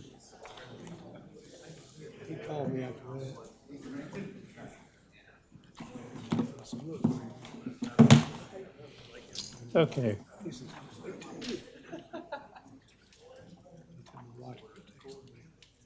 Back from break, and our second case tonight will be Long Branch Quarry is appealing an administrative decision made by York County Zoning Administrator. This was case number Z2210. Little housekeeping before we start. There's a lot of people here. Emotions can run high. I just ask that we be respectful of each other, and keep in mind that tonight we are not considering whether to grant or deny a special exempt application. Tonight, we are here to consider the appeal that the zoning administrator made a decision to remove the case from the March 22 agenda, okay? I caution everybody when they come up here, we're not to debate the application. Please address your comments towards whether you believe this case should be heard at a future date. If we start straying off the topic of the appeal to remove the case from the March agenda, I'll try to put some guardrails up and move us back on, so don't take offense. I'm just trying to keep this moving forward so we can all be heard tonight, be respectful of each other. Please address the board and not each other, and please only speak when you come to the microphone. So we're doing a little, this is opposite than normal. The applicant comes forward to make their presentation first, and then the staff will follow. Thank you, Mr. Chairman. My name is Richard Willis. I'm with the law firm of Williams Mullen in Columbia, South Carolina, and I live at 208 Wood Duck Road in Columbia. And I'm pleased to be here tonight. Thank you for your attention and your patience. I realize it's late, and I will try to be brief. We have submitted to each of you our written submissions, affidavit of Mr. Mitchell with exhibits, and so our argument is essentially in writing. And so what I'm presenting to you tonight orally is basically going to be a summary of the reasons why we believe our appeal should be granted and the reasons why we believe the zoning administrator made an error in her decision to take this special exception application off of the March agenda. I certainly appreciate your admonition to stick to the issues, and that's what I'm going to try to do. And if I get out of line, please stop me. Again, with me tonight, my name is Richard Willis. Call me Dick, call me Mr. Willis, whatever you want to call me. With me tonight is my co-counsel, John Tamasitis, back here in the blue tie. Jesse King, my law partner, who's a former environmental lawyer with the South Carolina Department of Health and Environmental Control, is now a partner with us and is working on the project. Also with me are representatives of the Langham Branch Quarry. Jack Mitchell. Jack, please raise your hand. Jack's the president of Langham Branch Creek Quarry. John Cross is the chief executive officer of Langham Branch Creek Quarry. Doug Wright, operations manager of Langham Branch Creek Quarry. Because we weren't quite sure what the issues were going to be, we also brought all of our subject matter experts with us, but we don't plan on calling on them or asking them to present anything. If any of you have any questions about blasting, groundwater, traffic, any of those issues, they're happy to talk to you about that. But in keeping with your admonition, Mr. Hunter, let's stick to the issues of what's on appeal. Pro and con on the mine, the issues having to do with specifics of the special exemption application, you're correct, are not at issue tonight. They're here and they're prepared to speak if you want to hear from them or if you have any questions. We've handed out notebooks to each of you. Those contain our written submissions. And so if you will, I'll begin. I'm going to try to make sure I'm going to try to operate the clicker here, and I was warned by Mr. Reinhardt that it doesn't work. So I'll call, Mr. Reinhardt, let's go back to slide 1, if you will, and I'll just ask you, thank you so much for your assistance. So, ladies and gentlemen of the board, this is an unusual appeal. This is not the norm, I'm sure, for your board. It's an unusual appeal from a decision made by the zoning administrator that we contend she's not authorized to make. And that decision was to remove the Langham Branch Creek Quarry special exemption application from the March 10th Board of Zoning Appeals agenda because, in her legal opinion, the change in the AGC zoning ordinance, which became effective on March 1, 2022, in her view, rendered the application moot. And that was the phrase she used, moot. And we'll be talking some tonight about what moot means under South Carolina law, because it's not a word that we use frequently. And she believed it was moot because the change, the new zoning ordinance, we're calling it the recode, which is probably what you're referring to it as well, because the recode no longer permits mining as a special exemption. And we understand that's the issue, and we frankly agree with the zoning administrator's presentation to each of you on what the main issue is that's contained in her memo. We contend that under the applicable York County zoning ordinances that govern how a special application or an application for special exception must be determined, whether a change in the zoning ordinances renders a prior application moot is, with all due respect, not up to the zoning administrator, because that's a decision that would determine whether or not you would get a special application. That's your call. That's up to the Board of Zoning Appeals, not the zoning administrator. While she can certainly make a recommendation to each of you, and she has done so, this is ultimately your call to make. And that distinction is important to Langham Branch because the underlying record, unfortunately, of internal communications within the Planning and Development Division of York County, which Langham Branch obtained through a Freedom of Information Act request, some of which we've submitted in the written submittals to each of you, shows, unfortunately, animus, ill will, or unreasonable bias on the part of the planning and development staff against the operation, against the project, and against the granting of the special exception. And it should go without saying that that's not right. The staff must remain unbiased. They must apply the rules fairly, and they should not have acted in what we believe was an arbitrary and capricious manner in an effort to deny Langham Branch Creek Quarry the right to a hearing on its special exception application. And we believe they delayed that until the recode could pass, because that was their intent and their expressed intent and strategy. And unfortunately, that's what happened here. It's important, indeed, it's critical, that this board be the ultimate decision maker on this issue as to whether or not the special application exception is moot. And it's also important that that decision be fair, neutral, and unbiased. And as I'm sure you're aware, your decision on this issue can only be based on two things, and that is the applicable law and the evidence submitted in the record. And so to some extent tonight, what I'm going to be talking about sounds a little bit like an administrative law exam question in law school. This is a very dry legal issue, and so I appreciate your patience, and I'm happy to stop and answer any questions you might have. But the reason this is your decision, the reason that the General Assembly, in its wisdom, put up or down decisions in the hands of the board is because you are unbiased, and that's why the courts give deference that they do to your determinations. So why are we here?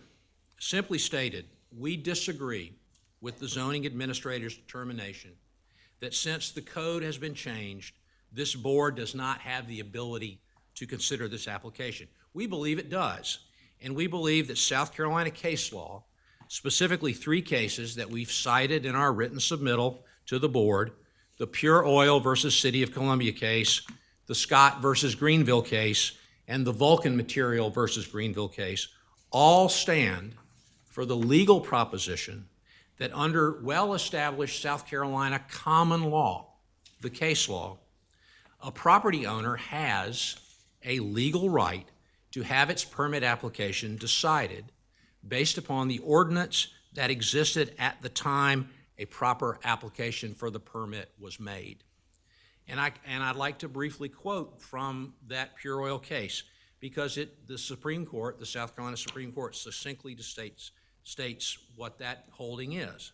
And they say as follows: "We see no sound reason to protect vested rights acquired after a permit is issued, but deny such protection to similar rights acquired under an ordinance at the time a proper application is made. In both instances, the right protected is the same. That is, the good faith reliance by the owner on the right to use its property as permitted under the zoning ordinance in force at the time of the application for a permit." The second part of our argument is that under your procedural ordinances that govern how you decide these special exception applications, this application should have been placed on the board's agenda in February of 2022 before the recode became effective. And we believe we can demonstrate that. And these two questions are the questions that the board must resolve. And those questions prevent this matter from being moot. All right. Now, contrary to the zoning administrator's position, the board does in fact have something to decide tonight, and that is what version of the zoning ordinance should apply to this special exception application, the old ordinance or the new ordinance. The one in effect at the time of the application was the old ordinance that permitted mining as a special exception in this AGC zoning area.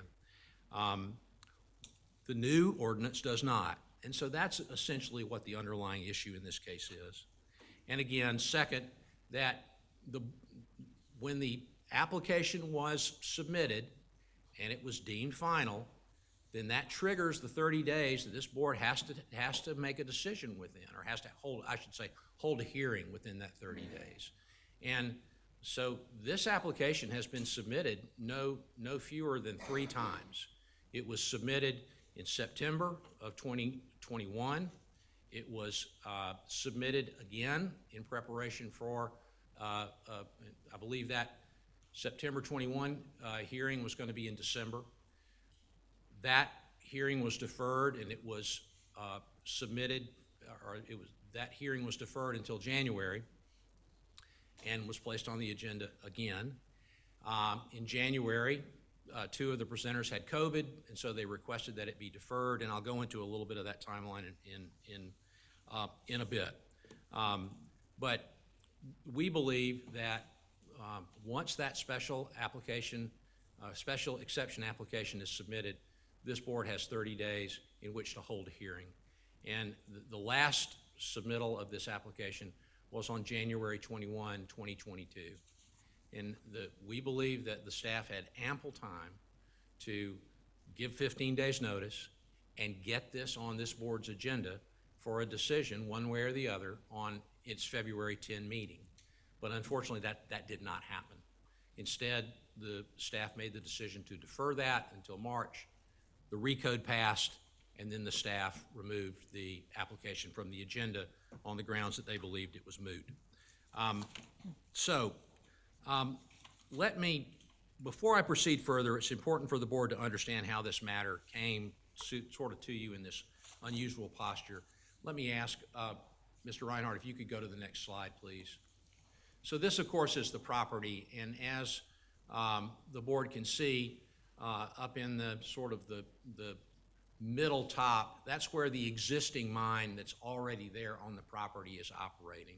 And as you are probably aware, that mine has been granted a special exception to operate and has been operating since 2015. Now, that's not a granite mine. That is sand and fill. And so the proposal is to expand that to mine granite that is underneath the property. If you could go to the next slide, please. Thank you. And so this is a drawing of what the expansion is planned to be.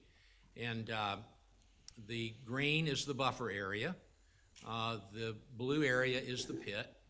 The brown areas are where overburden will be stored. And then the gray areas down below are operational areas. And as you can see, there's a buffer around the area. So that's basically just to give you an idea of what we're talking about.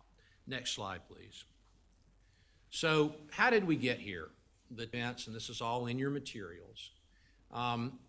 In October of 2020, this process began. Langham Branch entered into a purchase agreement to acquire the property. They then began the extensive effort to do studies and analysis, traffic studies, hydraulic studies, core drillings, to determine what the plan was going to be.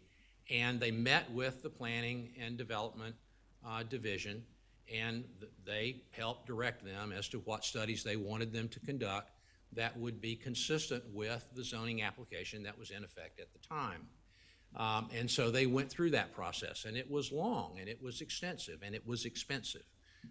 Langham Branch has already, to date, spent over $875,000 in efforts to prepare to submit a completed application to each of you for the special exception. So the first special exception application was submitted on September 22nd, 2021. Before that, a letter of conditional approval of the plan by the Planning and Development Division was issued on August 24, 2021. That special exception application was noticed first for the December meeting. And because of concerns on the part of the public, and they're here tonight, and they certainly have the right to be, and we respect you being here, because of concerns and questions that they had, the Planning and Development Department recommended to Langham Branch, and they agreed, let's defer this. Let's have more community meetings. Let's have more communication so that more questions can be asked and answers can be provided. And so they agreed to do that, and that was the reason for the first deferral. That they didn't have to come to you guys to ask for that. That was simply provided by the Planning and Development Department. So the hearing was deferred until January 13, 2022. And unfortunately, in some of these community hearings that the principals of the mine were present, they contracted COVID. And so around January 9th, 10th, they got in touch with the zoning administrator, and they said, we cannot be here. We would like to defer one more time. And they were told by the staff that was really not up to the staff. The staff did not have the power to defer it a second time. And that deferral request was going to have to be made to you. And you may not grant it. And if it was not granted and they weren't able to be here, the chances were pretty good that the special exception would be denied because the applicant wasn't present. And so because of that, the really only option they had was the option that was presented to them by the zoning administrator, which was to withdraw the application and resubmit it. And that's precisely what they did. Mr. Reinhardt, if you could go to the next slide, please. Can I Yes. ask a question right there? Yes, sir. So, before you guys made the decision to withdraw, were y'all aware of the recode and what would happen if you did not meet that deadline? Yes, we were. Okay. Yes, and so that's why we moved heaven and earth to get that application resubmitted as quickly as possible, and I think you'll see that on the timeline. Thank you. On the 13th, the zoning administrator changed his recommendation from a conditional approval to a denial, we believe because of the public opposition that had arisen to the project. And on the 21st of January, the Langham Branch resubmitted its special exception application. There was a problem with getting it uploaded, And so it was officially uploaded on the 2nd of February, 2022. But it was submitted both in electronic and hard copy on the 21st. And we believe that then triggered the running of the 30 days. And so that's why we believe that it should have gone on to the February agenda of the board and been given a decision, thumbs up or thumbs down, because that's really all we are seeking here. Instead, it was moved to the March agenda, and the staff in internal emails reveals that their plan was that if the recode passed the third reading, that they would pull the application or withdraw it. Now, that was communicated to the mine principals that the zoning administrator believed that if the recode passed third reading, that the permit application would be withdrawn. And of course, we disagreed with that and we expressed that. In fact, that necessitated the filing of a lawsuit in an effort to get a judge to order the zoning administrator by mandamus to place this on the board's agenda. And unfortunately, the federal judge in that case denied that motion because she believed that it was possible that the permit application might still be incomplete. Well, of course, we know that that's not the case. The permit application is complete. It's been on 3 previous agendas of this board to be heard, so that's not an issue in the case. The new ordinance became effective on March 1, 2022, and thereupon that's what brings us to this issue. Next slide, please. This is the email that was sent to the mine on February 22nd, 2022 from the zoning administrator, letting him know that since the third reading of the recode was passed by the county council, I've officially pulled Langham Quarry from the Board of Zoning Appeals agenda for the March 10 meeting. Based on the recode, a quarry use is no longer permitted within the AGC district. And so in an abundance of caution, while it's very unusual, I suppose, to appeal an email, we believe this was a final decision of the zoning administrator that aggrieved Langham Branch Quarry. And so that email is what was officially appealed. Now, when it was appealed, normally when something is appealed, you get a letter explaining what the process is. None of that came to us. We weren't even aware that the board had accepted this appeal until a brief was filed in the federal lawsuit. But we're happy that the board accepted the appeal, and we're happy to be here pleading our case to you. Next slide, please. These are, I'm going to show you a couple of emails from the zoning administrator that, again, is very candid that that was their strategy. She says, I suppose they could submit and ask to be placed on the March agenda, and then when the recode passes, pull the item. And that's precisely what happened. Next slide, please. This is an email that was submitted by the staff to concerned citizens that had questions. And of course, they say the same thing there, that if the recode passes, at which time the application is going to be removed from the agenda, and that's indeed what happened. Next slide, please. So that brings us to the first legal issue. Who decides if this application is indeed moot? Is it the zoning administrator's decision, or is it your decision?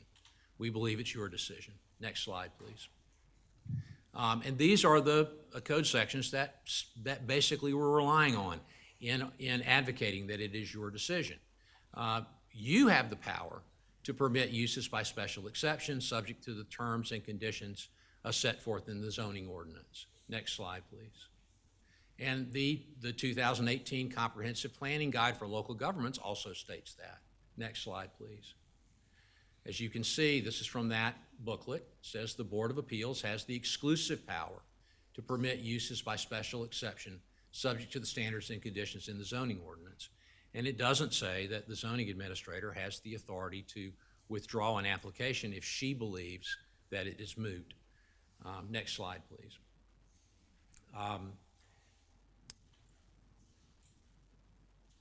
So this is the basically the slide that says that the board will hear an appeal, variance or exception, within 30 days of the date that it is filed.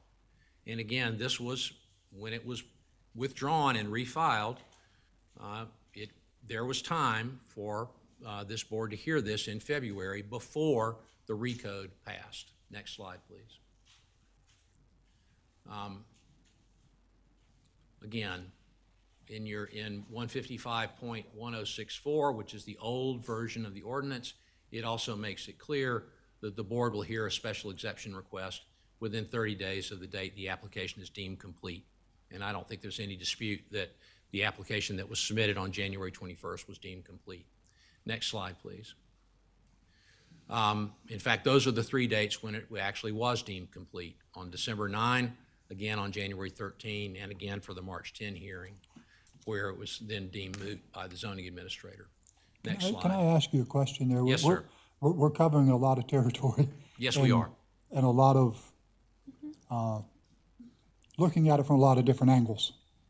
Yes. So one of your points is that this agenda item actually should have been on the February agenda, and that the zoning administrator erred in not allowing it on the February agenda. That's correct.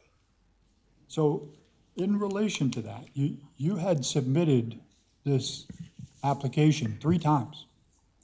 So I would think by 3 times, you're pretty familiar with the submission process. Yes, sir.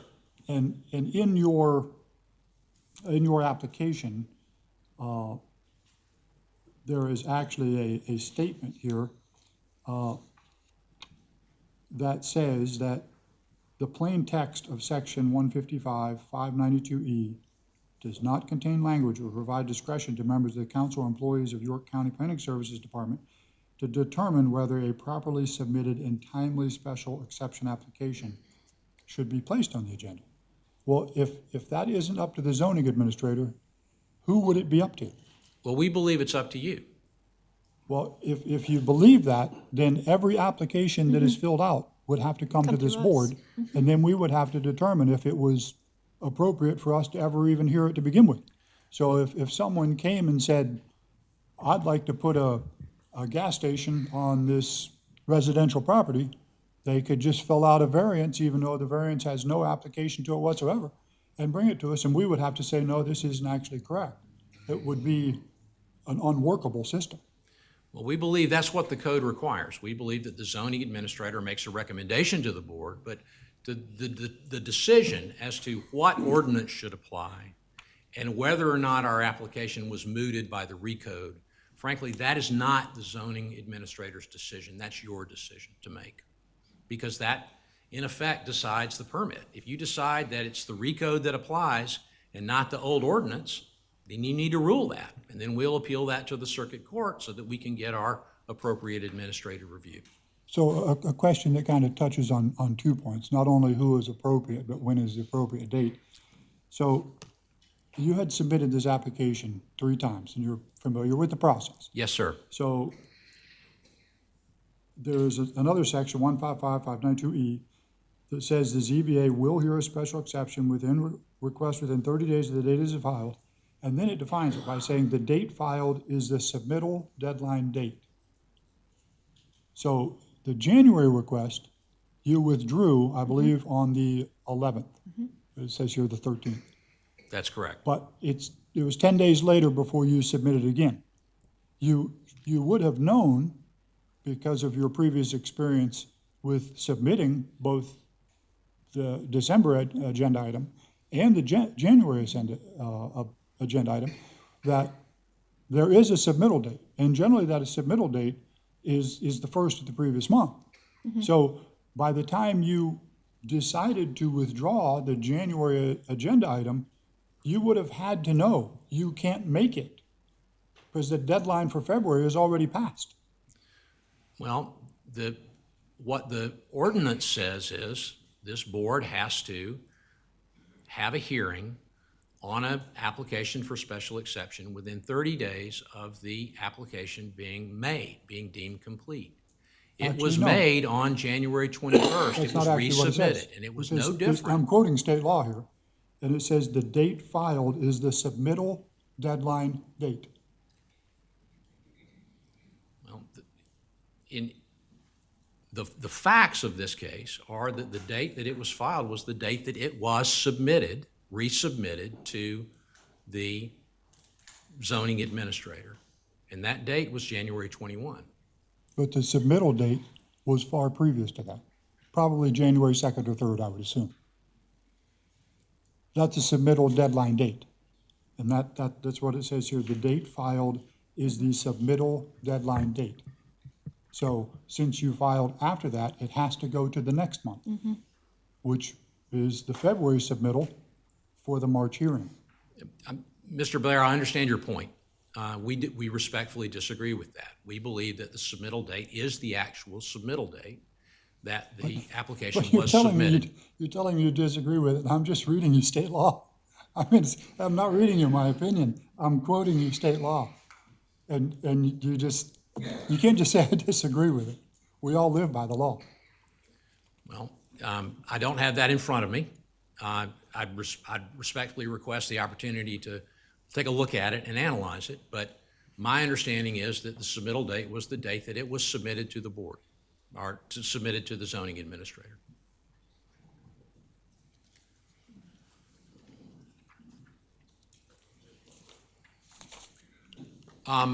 Next slide, please. We don't believe that the special exception application was mooted by the March 1, 2022 ordinance change. What moot means under the law is defined by the South Carolina Supreme Court is that a matter becomes moot when the judgment, if rendered, will have no practical legal effect upon the existing controversy. This is true when some event occurs making it impossible for the reviewing court to grant effectual relief. Well, that's not the case here. This board can decide that the ordinance that existed at the time of the application is the ordinance that should be applied to the special exception application. That's what Langham Branch Quarry relied on when they did the work that was necessary to submit the application. And that legal principle is supported by the cases that I'm going to talk about in a second. So we don't believe the matter is moot. We believe it's right for your decision. Next slide, please. So what does the board need to decide in our view? It needs to decide whether or not the recode mooted the special exception application. And then secondly, we believe the board needs to decide should the special exception application have been heard in February before the recode became effective. Next slide. We believe that the recode did not moot the special exception application because South Carolina common law provides the right to have the special exception application decided based upon the version of the ordinance that existed at the time the application was made. And that's the Pure Oil versus Columbia case, that's the Scott versus Greenville case, and that is the Vulcan versus Greenville case. And let me briefly go over the facts of the Pure Oil case, because all of these three cases are similar. In the Pure Oil case, a bank leased a parcel of land to a Pure Oil company for a filling station. They applied for a zoning permit. The zoning board denied the permit. Pure Oil then appealed that to the circuit court, and the circuit court ordered that the permit be issued and enjoined the city from changing the zoning ordinances to prohibit the use. And then that was appealed from the circuit court to the South Carolina Supreme Court, and they held that the applicant had a vested right to have its permit issued under the ordinance in effect at the time it applied. And it also went on to hold that any subsequent change in the zoning by the city would not matter since it did not apply. And that's essentially the similar holding in Scott versus Greenville. In that case, someone tried to put in a low-income housing project. It created a great deal of opposition. The zoning administrator and the zoning board in Greenville changed the zoning ordinance in an effort to prevent it. And in that case, that lawsuit got filed in federal court, went all the way up to the Fourth Circuit Court of Appeals, and they held that the applicant had a personal property right, a vested property right, in obtaining due process of law in having its permit decided based upon the ordinances in effect at the time it applied. And then finally, the Vulcan case involved a granite mine, similar to what we have here. Vulcan had acquired an existing mine that was a non-conforming use. The county rezoned the property residential. Vulcan applied for a certificate of occupancy for a non-conforming use. It was denied, and Vulcan appealed that. And the South Carolina Court of Appeals held that because Vulcan had incurred substantial costs in reliance on zoning in effect at the time it acquired the mine, it had a vested right under the common law to expand the mine to extract granite as a result of the non-conforming use. Next slide, please. These are quotations from these cases that I just read to you. And I know we're going late. I'm not going to read them out loud, but they're in the materials that have been submitted. Next slide, please. Now, you may already be aware of this, but this is in effect a non-conforming use. There is an operating mine on the property right now that's operating under a special exception. So Langham has a vested interest in operating that mine, and we believe in expanding it. Next slide, please. And as you can see, there are already 150 trucks a day that come and go from that mine, so we believe that it is compatible with the existing use. Next slide, please. This is back to the conversation I had with you, Mr. Blair. We believe the special exception should have been placed on the board's February 22nd agenda. I understand your point. But Section 155-592 and Section 155-1064 say a hearing must be held within 30 days of the application. So it's our position that when the special exception application was resubmitted on January 21, there was ample time to have a hearing before the recode became effective. Next slide, please. So, in conclusion, what is our argument?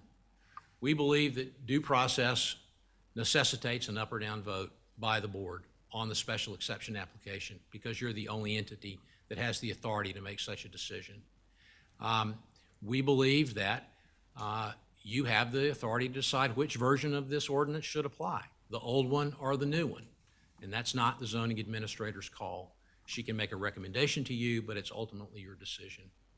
We believe that this decision is not moot in any way because ample South Carolina case law supports the argument that this board has a decision to make as to whether the prior zoning ordinance applies or the new one applies. And finally, what are we asking the board to do? What's the relief that we are seeking? We're asking that the board place the special exception application on the next Board of Zoning Appeals agenda with the required public notice and determine, as part of your decision this evening, which version of the zoning ordinance applies, and decide then if the old zoning ordinance applies, as we believe it should, we'd like to have a hearing on the merits of our application. If you decide that it's the new zoning ordinance that applies, then there's no way we can get the application done under the new zoning ordinance, and you would rule that way, and then we would appeal that to the circuit court. I think that's my last slide. If you have any questions, I'm happy to answer them. And as I said, we have our substantive experts here if there's any questions about the underlying merits of the special application. Thank you very much. I've got a question. Mm-hmm. Did you have something, Barbara? No, go ahead. Okay.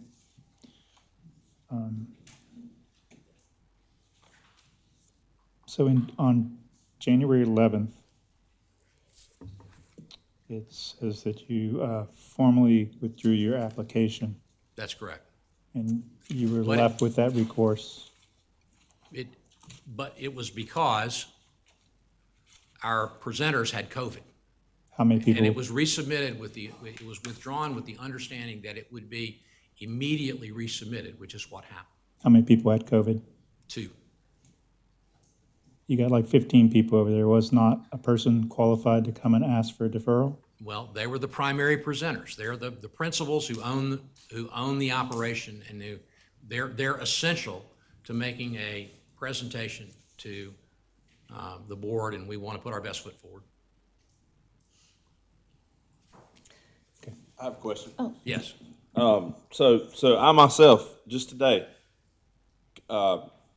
was emailing staff, I was considering, this recode has gotten me too. And so I was considering asking for a variance. And so I emailed staff today. Emily emailed me back and told me that I'd missed the deadline. The deadline was May 4th for the June 9th meeting. And so I've missed that. So my question is, what makes you guys any different than myself? Well, and, you know, my response to you would be, if you submit your application, then this board is required to give you a hearing in 30 days. Okay, thank you. Now, if you submit your application after the recode passes, then perhaps it's the recode that would apply to it. But this application was submitted long before the recode was passed. It was also withdrawn. But resubmitted. Reapplied. That's correct. Okay, I have a question.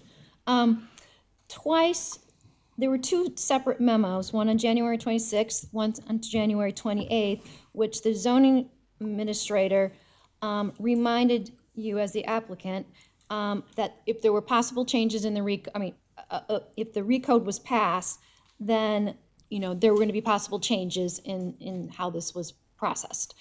I did not see in the packet that we received, and of course we couldn't go through your notebook because we just got it tonight, I did not see any response to those two memos by you, but, you know, by Langham, in response to that. Those are attached to Mr. Mitchell's affidavit, which is in your materials. Did I miss that? So when the zoning administrator said, if the recode passes, we're going to pull the application. Langham Branch said, no, we don't want that. We want you to put it on the February agenda. We believe we can get this heard before the recode passes. And so that there was a response made to that, Ms. Cameron. Okay, I must have missed it. So just to be clear, because I'm really having a hard time understanding the logic here, that in January you withdrew the application because you were concerned that if you came to this board and requested a deferral, that the board would deny it, then proceed with a hearing, and possibly deny your application. Without our presenters present, correct. But if you come to the board and you say, we would request a 30-day deferral because our personnel haven't been infected with COVID, you really think it is a reasonable expectation that the board would deny that deferral? I've been on the board for multiple terms, and I can never remember any applicant for any reason requesting a deferral that we didn't grant. And Mr. Blair, I wasn't party to those conversations. All I can say to you is my understanding from speaking with my client about this, and they're here. The people who were here in that meeting with the zoning administrator can address that question. But their understanding was that from the staff that there were no guarantees that the board would grant a second deferral, and that if they weren't here, and they couldn't be here, two of them had COVID, they were quarantined, they could not be present, they were warned that, listen, if you're not here, your application may be denied. And frankly, I believe that was sort of an effort to get this further down the road so that the recode could get passed before the hearing could be heard. But that's conjecture on my part. But that was the understanding that was communicated to Langham Branch Quarry's principals by the planning and development staff. And they believed that their only option was to withdraw and resubmit. They never thought that they would run into danger of having the recode passed. Because even at that time, I think the prediction was that the recode was going to pass in April, not in March. And so they thought that they would have plenty of time to get this on the February agenda and get a decision on the merits. And listen, if you guys decide on the merits of this application not to grant it, we understand that, and we understand what our appellate rights are. And that's really all we've been seeking all along here, is a decision on the merits of our application. So one more question. Yes, sir. It's a point of state law that was not brought up in your presentation, but every single application that comes before the board, whether a variance or a special exception or whatever, always has a statement of state law that states the board may not grant a variance, the effect of which would be to allow the establishment of a use not otherwise permitted in the zoning district. So the board has a certain date that we either grant or deny variances and special exceptions and such. And that's the date of the hearing, which is directly tied to the date of the submittal of the application. So we would have to be working under the zoning code that exists at the time that we would either grant or deny the application. Well, we believe that that hearing should have been held in February. And at that time, the existing ordinance was the old ordinance. We also believe that under the South Carolina common law, regardless of whether the recode passes or not, under the Pure Oil, Vulcan, and Greenville, Scott versus Greenville cases, the counties had passed a new zoning ordinance that prohibited the use. And that's where the Supreme Court said, no, the applicant has a vested right in having its permit decided based upon the laws in effect when they apply. So that's our argument, that under the common law, we're entitled to that. The only other issue I neglected to address, it was raised by the zoning administrator in her reply, or to the appeal. You guys haven't asked any questions about it, but it's the question about whether or not the vested rights statute applies here and whether that trumps our application. Mr. Tamasitis is prepared to address that, and I'd like to call on him now if that's possible. Please do. Thank you very much for your attention. Evening. John Tomasitis, 312 South Chimney Lane in Columbia.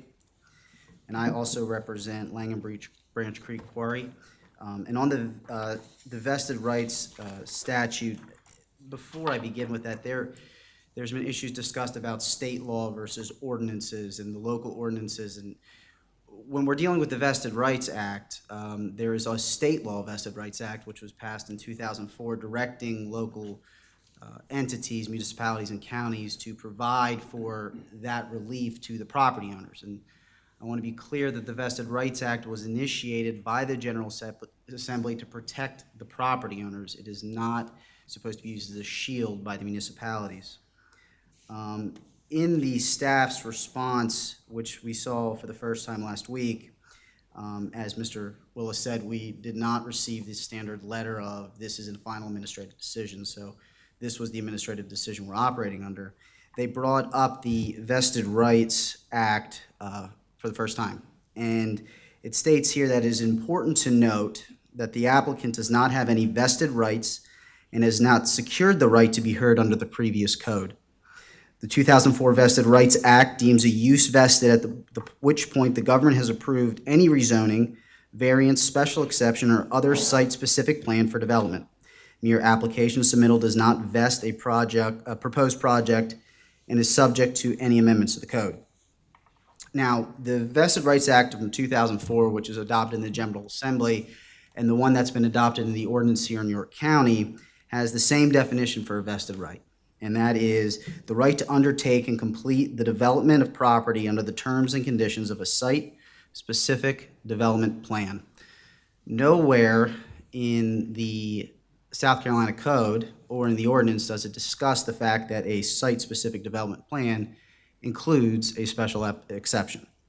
In addition, the Act requires local governing bodies, as I said before, to adopt the land development ordinances or regulations that provide for, and I quote, the establishment of a 2-year vested right in an approved site-specific development plan and designating a vesting point earlier than the issuance of a building permit, but no later than the approval by the local governing body of the site-specific development plan.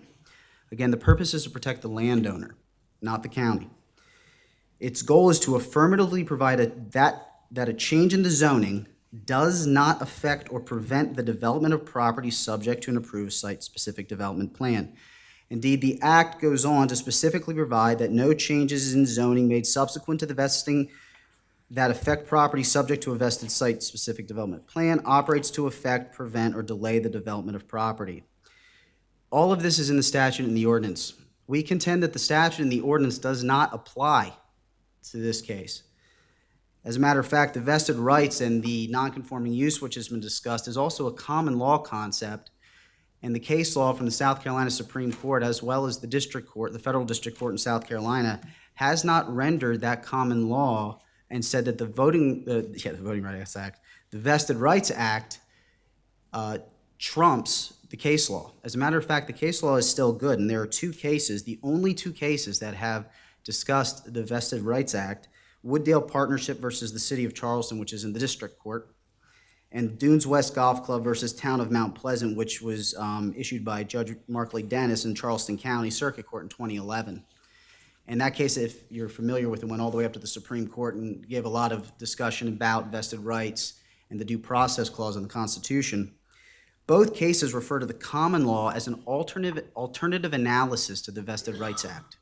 So essentially what they're saying, and it's a difficult thing to parse, but that the Vested Rights Act protects certain things as set forth in the code. These are protected. If you get a site development plan, you have 2 years. And if you go back and get that plan, there's extensions allowed for that, and it's very technical. The common law, which is developed by the court, was not abrogated by that statute. Instead, it has a situation such as here where there is a reliance, money expended, on a reliance upon a zoning ordinance that is then changed. And this specific fact pattern we have here is not something you would see in a typical variance structure. As a matter of fact, in the variance situation, variances, from my understanding, special exceptions are specifically laid out in the ordinance. And in those specific situations, we had here a special exception that could be granted. We expended a lot of money in reliance upon that code. And when that code changed after we were changing and deferring, we still had a right, even if, and I would suggest that even if you would argue that we would only be able to have that hearing on March 10th, we would still be entitled to be operating under the old code. And that's because of this reliance, this what we call it in the case law is an estoppel argument. So this is an open question as to whether the conditional approval from the Planning and Development Service is a sufficient government act, that is discussed in the Vested Rights Act, that triggers the Vested Rights Act, but that leaves an open discussion. That's a legal question. That's a discussion as to whether or not we should be grandfathered in. That's a discussion as to whether the Vesting Right Act applies. That's a decision for the board. That's not a decision for the zoning administrator, and this is not a run-of-the-mill type of variance or special exception application. There was a special exception application that was valid when it was first submitted in September. It was valid again in October, November, December, January, and February. And so when it was put on the hearing for March, they still had a right to be heard under that. Whether you agree with it or not, or you turn down the application, that's your decision. That is not the zoning administrator's decision. There's been discussion of it being deemed complete. Well, that's in the new code. The decision was made under the old code, which provided that 30-day requirement and did not allow the zoning administrator the ability to make a decision up or down that you're supposed to make. In the other part of the Vested Rights Act that's been discussed, and I want to point this out because it is illustrative of the fact that the common law still does have a say here, is that it states that this article does not preclude judicial determination that a vested right exists pursuant to other statutory provisions, which means that they can look at other statutes and determine that a vested right could be developed. I would argue and contend that that statutory provision could be the United States Constitution, the Due Process Clause. Indeed, the statute further states that a vested right pursuant to the Vested Rights Act is not a personal right, but attaches and runs to the applicable real property. What is a personal right is the due process right to have that special exception heard by this board. And so I would contend that the Vested Rights Act does not have play here. Moreover, Section 153.91F of the York County Vested Rights Act says the Board of Zoning Appeals is not authorized to grant or approve a vested right. Only the planning commission can do that. So how can a special exception fall into the Vested Rights Act when the Board of Zoning Appeals, who determines what if a special exception is approved, can't give a vested right for that special exception? We would argue that this special exception is outside of the Vested Rights Act and is governed by the common law. Any questions? So if I understand your argument here correctly, your contention is that you should be able to submit that application now. I would. Because from the time that you got preliminary approval plat approval from the county, you have 2 years. No, that's not what I'm saying at all, sir. What I am saying is that, first of all, this special exception isn't governed by the Vested Rights Act. So that 2-year statutory box is not applicable here. What is applicable is the common law and the case law, which we've actually attached in the folder, that discusses when there is a reliance made upon a ordinance in place at the time, and there's a significant money, expenditures, a non-conforming use, such as right now, the mine that's on the property right now is not subject to a special exception because there is no such thing. It's now a non-conforming use. And so that's been allowed and be grandfathered. So that reliance on that old ordinance, and then when it's changed after you've done so much work to then be changed at the last minute, you were allowed to have that hearing. That's all we're asking for, is a hearing on that special exception under the old code. It's not that 2-year, it's based on the case law, and it's a reliance action. It's a reliance argument here. So you don't have the same paperwork in front of you I have, but on pages 3 and 4 of what you submitted in your argument, there's a long list of items, activities that you did as part of your, what is referred to as due diligence. It began October the 12th, 2020, and they continued through October 2021. And I believe at some point it actually says that you or your client expenditures in excess of $800,000. Correct. So your argument is those activities and that expenditure allow you to submit an application under the old ordinance because that was the ordinance that was in effect when you spent that money.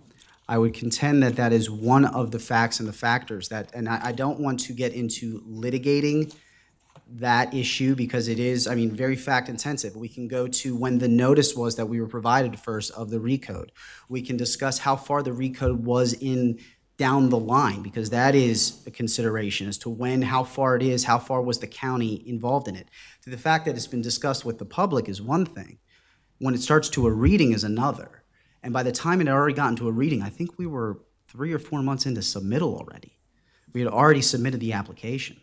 And so to say that we can't rely on an old zoning ordinance and then push through to try to get it done before that March deadline when we were initially told it was April, and everyone's going to guess, who cares? But at the same time, by relying on that, expending that money in reliance upon that code, and to have it changed after we had been pushed back, we should still at least be grandfathered into that code. And there's a lot of factors at play.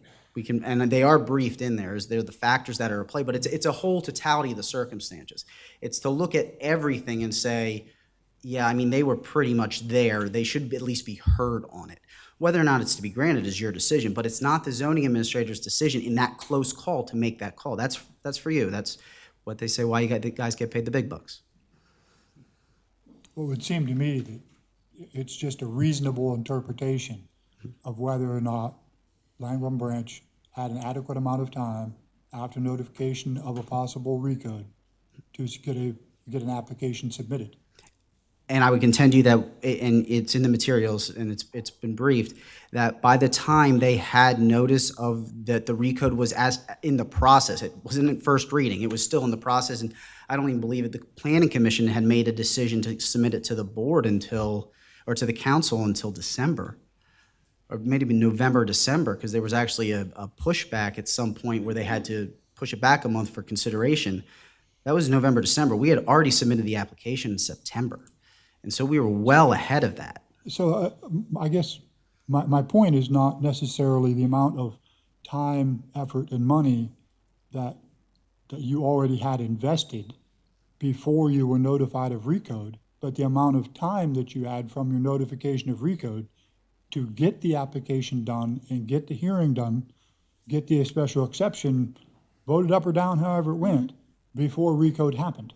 Correct, Was and I- that a reasonable and adequate amount of time? Correct, and I believe one of the slides there, and we won't go back to it, but the first time it was deferred was based on discussions with the Planning and Development Service, community opposition and concern, and discussion about wetlands, which we addressed and decided to defer it back to January. The second time it was deferred was because of COVID.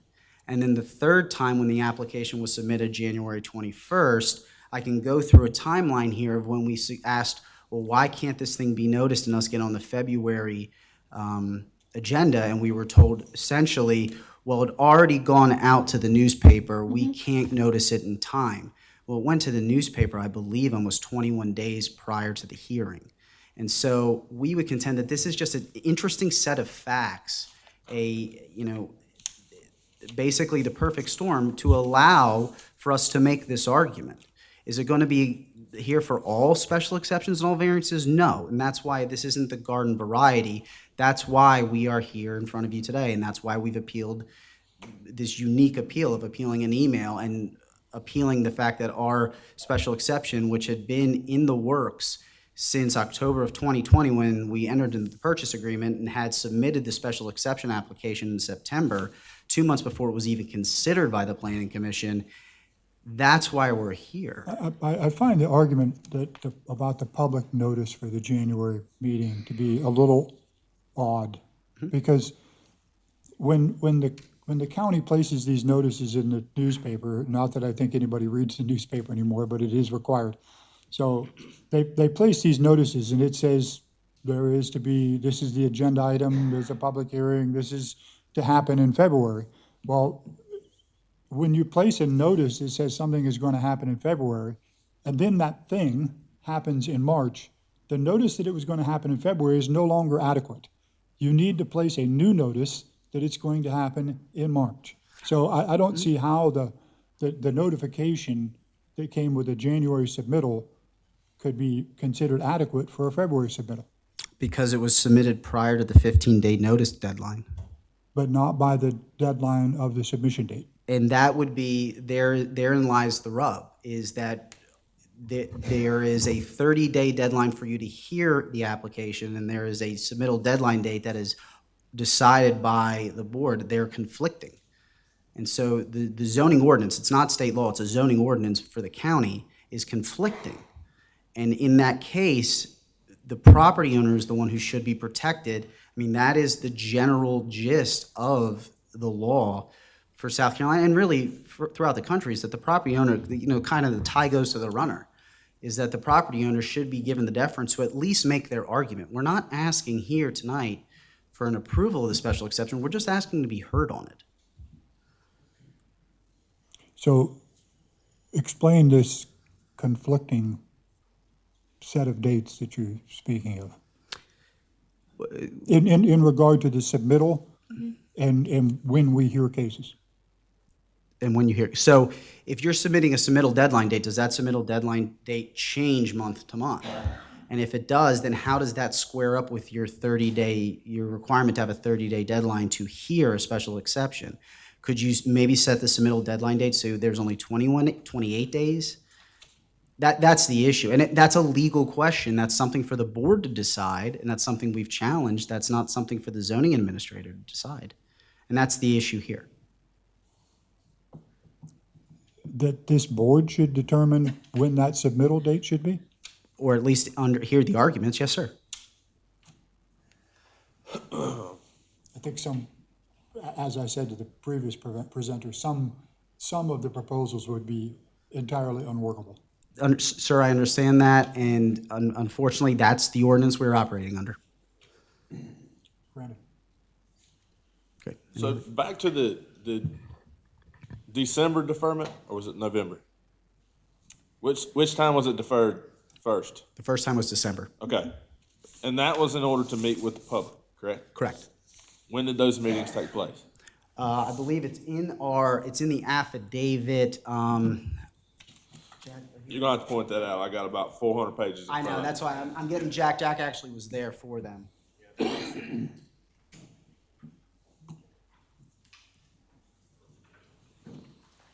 Before December 13th, I think, Yeah, that sounds about right. because that's when it was resubmitted after the meeting.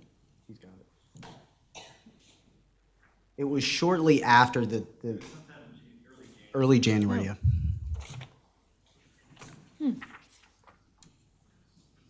Yeah, early January. Okay. So then it was January 22nd was the next submittal, correct? No, so then it was put on, these dates get confusing, 2 meetings on December 1st, 2021, and another meeting on January 6th, 2022. These meetings were attended by citizens of York County. Between December 9th and January 13th, we amended portions of the application. So it was never withdrawn that first time. It was just Right. amended. Right. And then we went ahead and submitted the application so that it would be on the January 13th, 2022 meeting. So it was on the docket again, or on the agenda, excuse me. And the point I'm trying to make here is that you guys were well aware of how the county's process of getting on these agendas worked. So at any point in time, did you ask them about the 30-day? Yeah, there was multiple discussions, and we actually, in that email that Mr. Willis was talking about the disagreement, there is a disagreement in there about the deadline for the notices, that we thought that we were within the 15-day deadline period, and we could have our application noticed. So yes, there was, multiple conversations to try to figure out when we should submit, how quick should we push this, how to put, this is not something we took lightly. So yes, we were, I guess 3 times were we well-versed. I don't know if you would say that. How well-versed can you be? I asked Especially about it with the one time recode. today, and I was told, hey, I missed it. It is this date. There was, and I didn't argue with it. Absolutely. And so that's why I'm trying to figure out. You guys knew what the date was And- when it needed to be submitted, and so what happened as to why it wasn't. Right, and thanks for asking that, because I did want to address when you'd said that. So you wanted to put in, I just want to understand your hypothetical. Your variance that you wanted to submit it today. I reached out for information today. Okay, And was told you were that I told already missed the deadline. the code. Well, see, now we are in a completely different situation where we had submitted it well prior to the recode, before we even knew about the recode. Then when we found out about the recode, expended the money, had the discussions with this. Recode or no recode, this has nothing to do with that. I'm saying as far as the way staff presents agenda items to us, there's a deadline that has to be met. And so, after you guys deferred, withdrew, reapplied, you guys should have been, like you said, well-versed in that. And so I'm wanting to know what the discord was. Were you guys under the impression that you had exactly 30 days from the day that you submitted for us to hear that? I would contend that is one argument to be made, yes. The other argument to be made was, I think we would contend that even if everything had gone the same way and we were put on the March agenda, we still believe we should have been grandfathered in and heard on March 10th under the old code because of the case law. But ordinance says that we cannot make a decision based on new code, that it doesn't fit into AGC zoning. Where does that say that in the code, sir? I'm not sure. If you could point that to me. I'll have to go back through Because- all of these. I'll find it somewhere for you. Okay. But- Yeah, to piggyback on what Tony said. So you guys pulled withdrew the hearing on January 11th, or your application. And then you tried to resubmit it on January 21st, which you were told the application, or the public notice was already was done the day before. So what happened in that 10 days between January 11th and January 21st, where you could have resubmitted it, got it under the 15-day public notice? There's So, 10 ma'am- days. Yes, ma'am. So on January 21st, there was an email to Ms. Grothy from Mr. Misterville resubmitting the special application. Right. Okay. But you- January 24th, Ms. Grothy sent an email to one of our consultants that said, unfortunately, the deadline for submittal to be heard at the February meeting has passed. On January 20th, she submitted This was it. January 24th. Right, but my question is, why did it take you 10 days from January 11th when you withdrew it? Granted, the hearing was at, it was January 13th was the meeting. Why didn't you do it within that 10 days? If you knew that you were gonna have to resubmit it, do the fines or the fees again, and have another public notice, I guess why wasn't it expedited during those 10 days? Why did you wait till the 21st? Do you want to take that, or you want me to? Because It I could. already would have been late. Pardon? It already would have been late. No, because she submitted it at the 20, she submitted. It would have already been late on the, It would already been late. right. In order to get on the February docket, it's before we even meet Oh, in that's right. January. Okay. Yeah, my name is So- Jack Mitchell. 500 Duke Drive, Franklin, Tennessee is a corporate address. Answer your question, we were trying to figure out what we were going to do next because we had several people that were sick within the company. I was doing a lot of traveling at the time. I mean, the people were very sick, and it took us a couple of days just to regroup and figure out what to do. To be honest, I mean, it just took us a little bit of time. So let me just try to get a little clarification here. I'm sorry, I on how- can't hear you. Let me try to get a little clarification on how the time frame all works, because I'm reading directly from your submission, and I'm going to skip over some sections because I don't want to take forever. But in November 2021, it says that the county zoning administrator had a phone call in which she informed the Langford Branch Creek Quarry agents that the changes to the zoning code would likely be approved in the county council, by the county council in March 2022, and in such an event would go into effect on April 1st. And because of this timing, Langford Branch Quarry should seek approval of the special exception application before March 2022. So you were informed of that in November, that you should be done by the 1st of March. That's 5 months. 4 months, worst case scenario. 4 months seems an adequate and reasonable amount of time to me.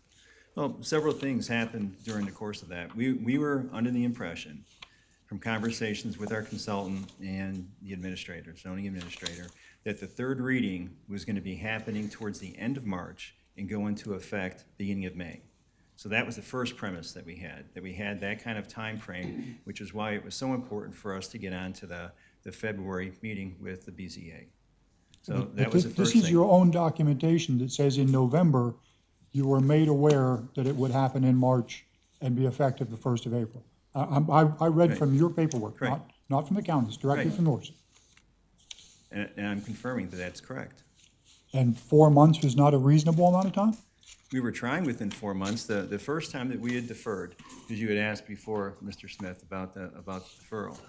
And that was as a conversation that I specifically had with the zoning administrator, because I had heard from our consultant, who was in constant contact with the zoning administrator, that there was a certain amount of concern that your constituents had within the community, and that there was a lot of fear of the unknown of what was going on.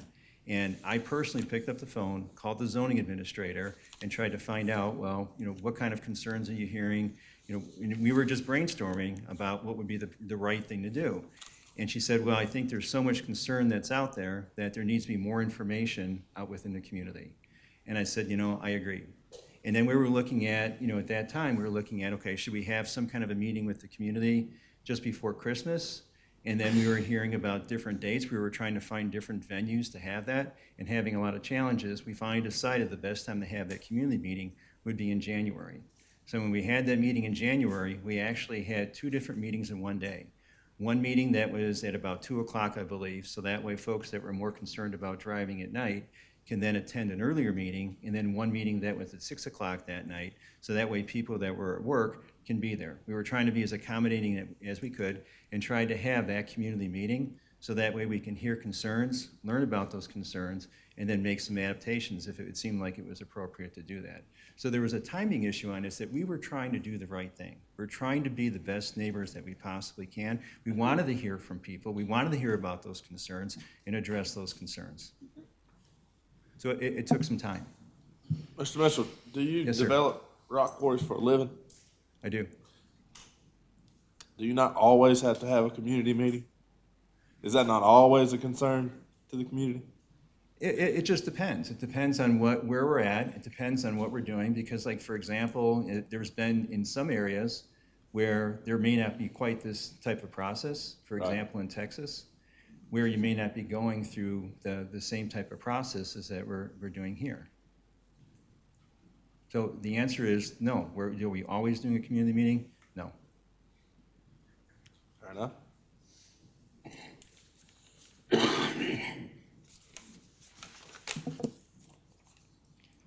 Any further questions from the board?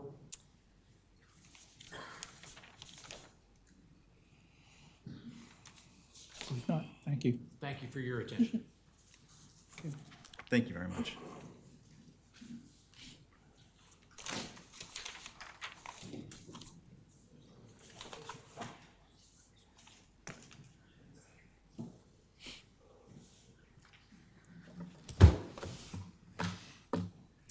Rachel Grothy again, zoning administrator. There is an awful lot that was said that I could contend, but this is not the appropriate venue. So what's going to happen with my presentation is I'm going to bring it back to the matter at hand and to the facts. So the applicant, thank you. The applicant requests that the board hear and overturn my decision to not place a special exception request to not place a special exception request from the March 10, 2022 BZA agenda.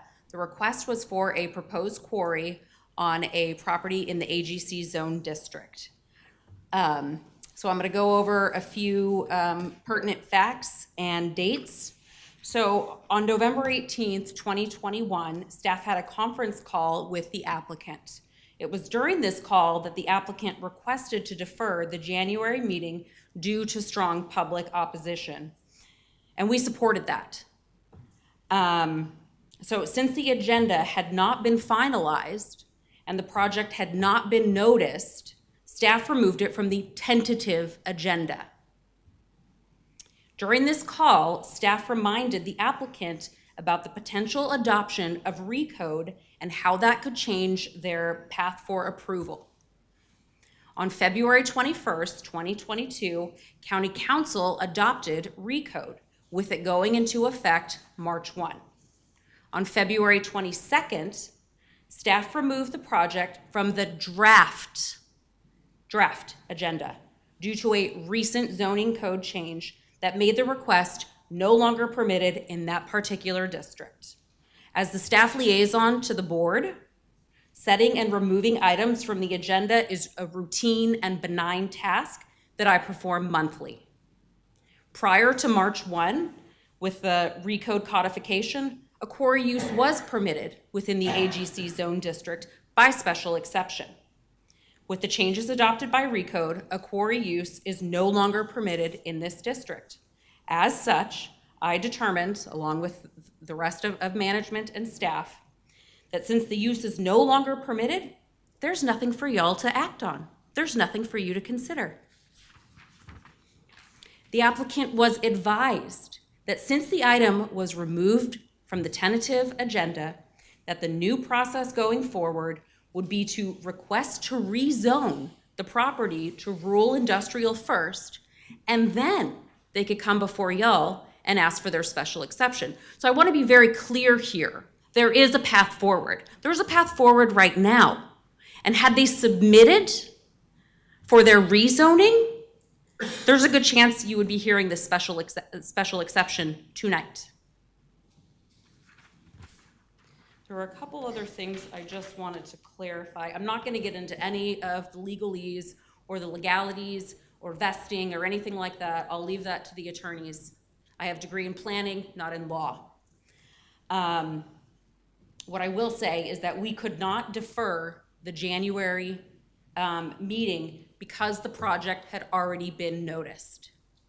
The agenda had already been set. It had already gone out. Everyone was expecting it to be on the agenda. The public was expecting to come out and for y'all to make a decision that day. So I couldn't pull it. And like I said earlier, we deferred in December because the application had not been noticed and the agenda had not been finalized. And then one last final point of clarification that I want to make. The appellate keeps mentioning approval that they had received earlier on. I want to be abundantly clear here. There was no approval that was granted. They went through what's called sketch plan review, which is a cursory review that we provide to applicants. Hey, here's what you need to consider. Here are some potential pitfalls and things that we see that might come up in your project. So that concludes everything that I wanted to go through, other than my recommendation, which y'all got in my memo. So staff recommends that the board uphold and affirm the zoning administrator's decision, staff's decision, to remove the special exception request from the BZA agenda until such time that the property is in a district that permits the requested use. I can answer any questions that y'all may have, and legal questions will be directed to the attorneys.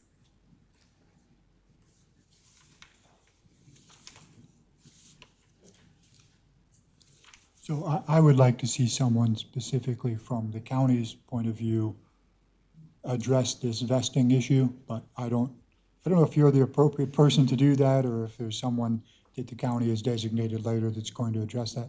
Sure, I don't think I'm the appropriate person. I'll leave that to Andrew Lindeman, who's an attorney.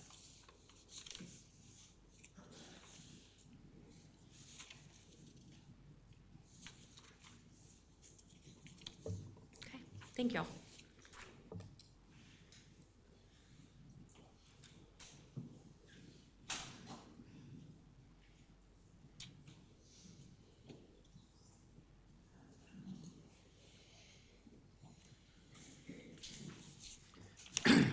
Good evening. My name's Andrew Lindeman. My address is 1101 Daly Street, Columbia, South Carolina. I'm an attorney representing York County in the Planning Department in this matter. There was also reference to a federal lawsuit, and I'm representing the defendants in that federal lawsuit as well, if you were wondering what brings me to York in this matter. As the zoning administrator said, I think it's important to focus on this specific issue that's before this board. You've heard a lot of legal issues. You've heard a lot of issues that are not before you based upon the application for review of the zoning administrator's decision that is here actually for you to decide. So I think it's important to recognize that the due process issues that have been touched on somewhat here today, but certainly discussed at length in the written submissions, that's an issue that's before the federal judge.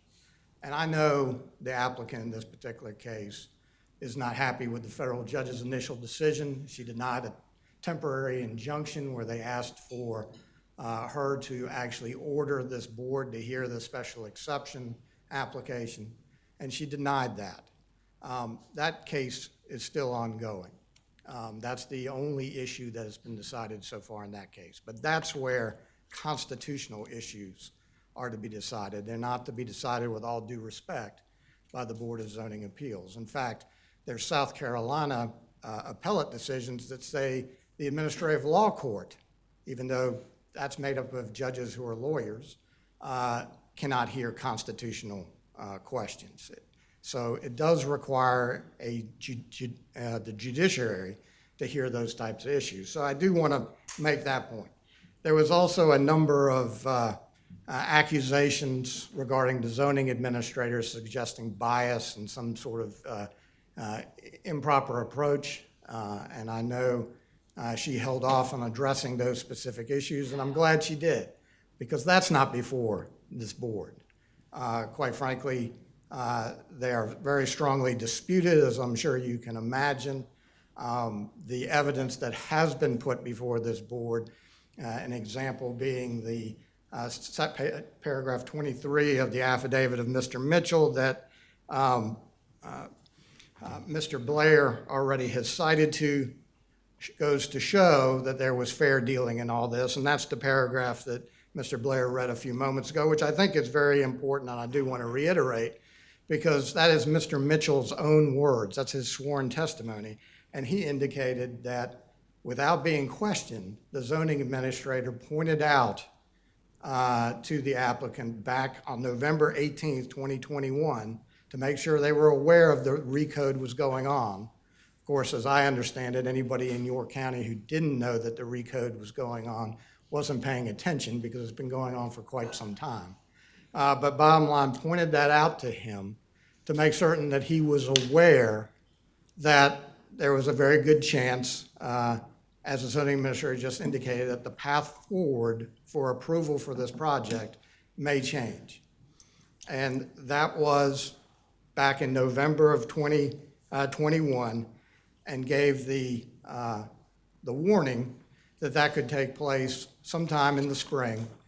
She ended up being a month off. It ended up being, the third reading was held a little bit earlier than it was anticipated, obviously, but it certainly gave, as Mr. Blair indicated, 4+ months in order to get the ducks in a row and get this matter before this board.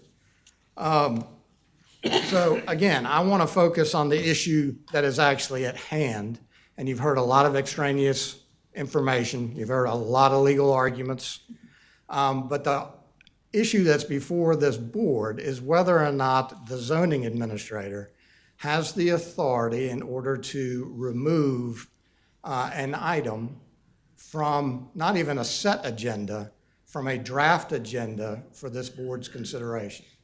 And I'm assuming that this board is like every other board of zoning appeals I've dealt with in the state of South Carolina. You don't have your own administrative staff.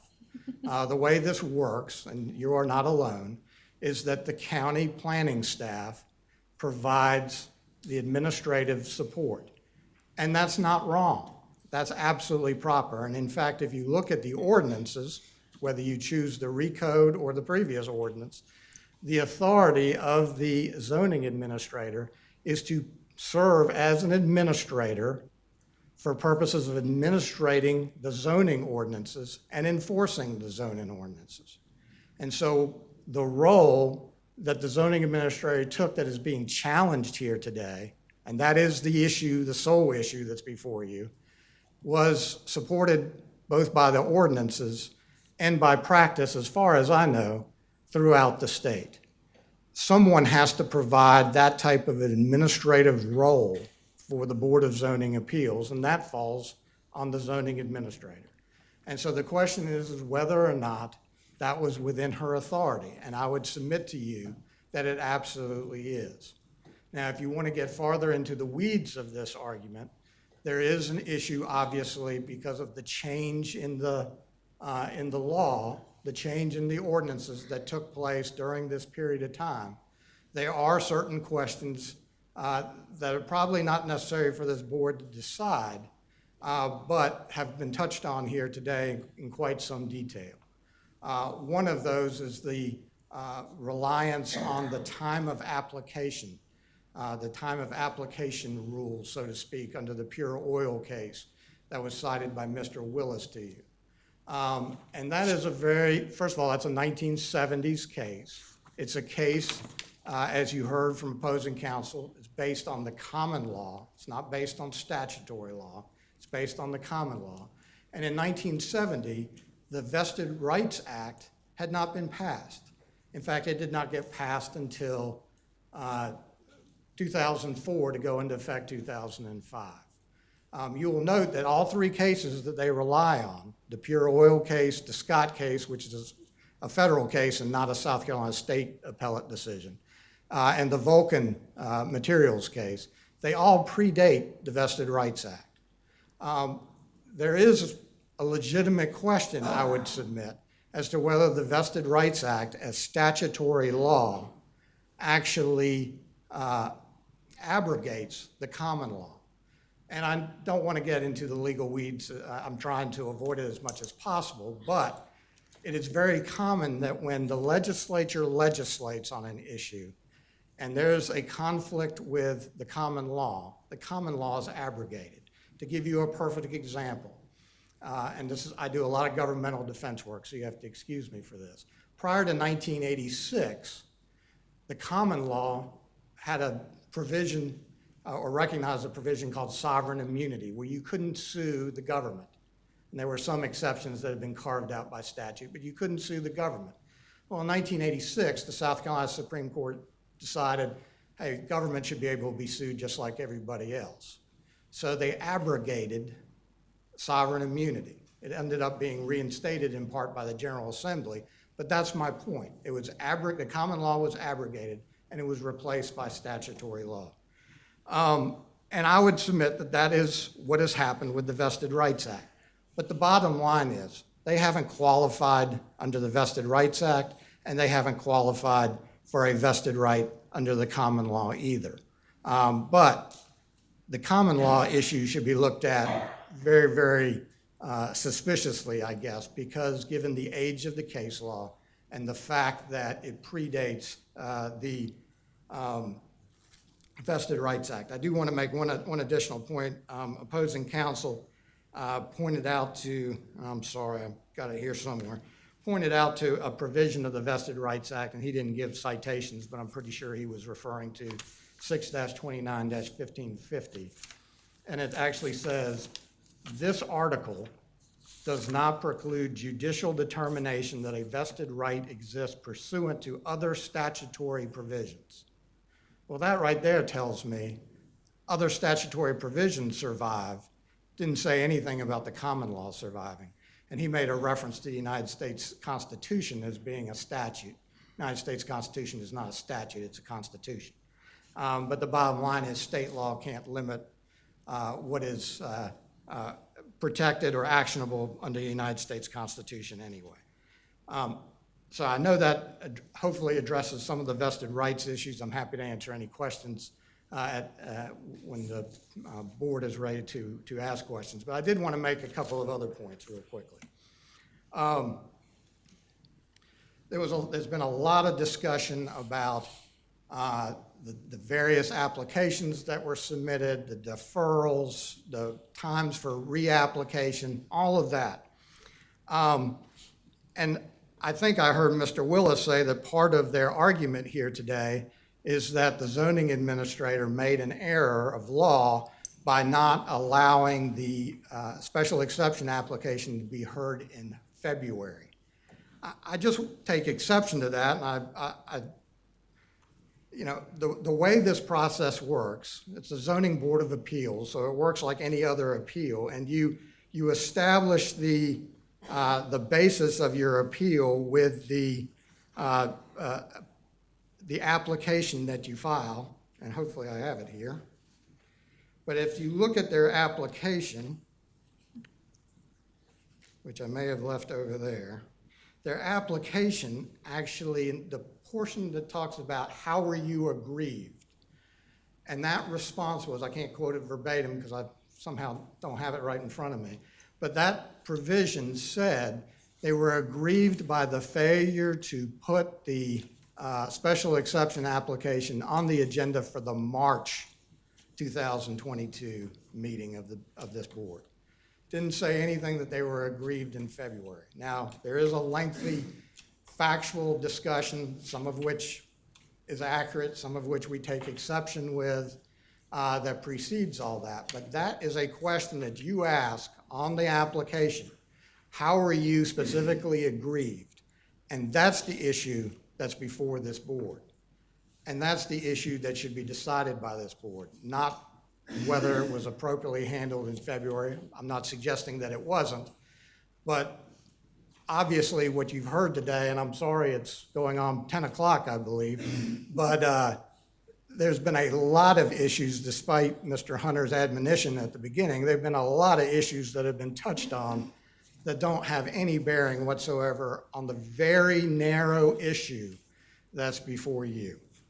Now, I do want to, and I said I didn't want to get into the weeds with the law, but I do want to raise one other particular point, because I think it's quite telling that you haven't heard anything about this. There is a doctrine that is recognized under South Carolina appellate law called the pending ordinance doctrine. And it comes into play in situations just like this, where there's a pending ordinance, and while the ordinance is pending, certain decisions have to be made, and then ultimately that pending ordinance is either adopted and enacted or not. There is a case that basically the leading case on the pending ordinance doctrine is a case called Sherman versus Rivas. And if you'll just allow me to read these two sentences, I think this explains the pending ordinance doctrine and why it seems to be particularly applicable here. It says, this is from the South Carolina Supreme Court, a decision in 1979. It says it would be utterly illogical to hold that after a zoning commission had prepared a comprehensive zoning ordinance or an amendment thereto, which was on file and open to public inspection, and upon which public hearings had been held, and while the ordinance was under consideration, any person could, by merely filing an application, compel the municipality to issue a permit which would allow him to establish a use which he either knew or should have known would be forbidden by the proposed ordinance, and by doing so nullify the entire work of the municipality in endeavoring to carry out the purpose for which the zoning law was enacted. I couldn't say that any better, so I hope you excuse me for reading that.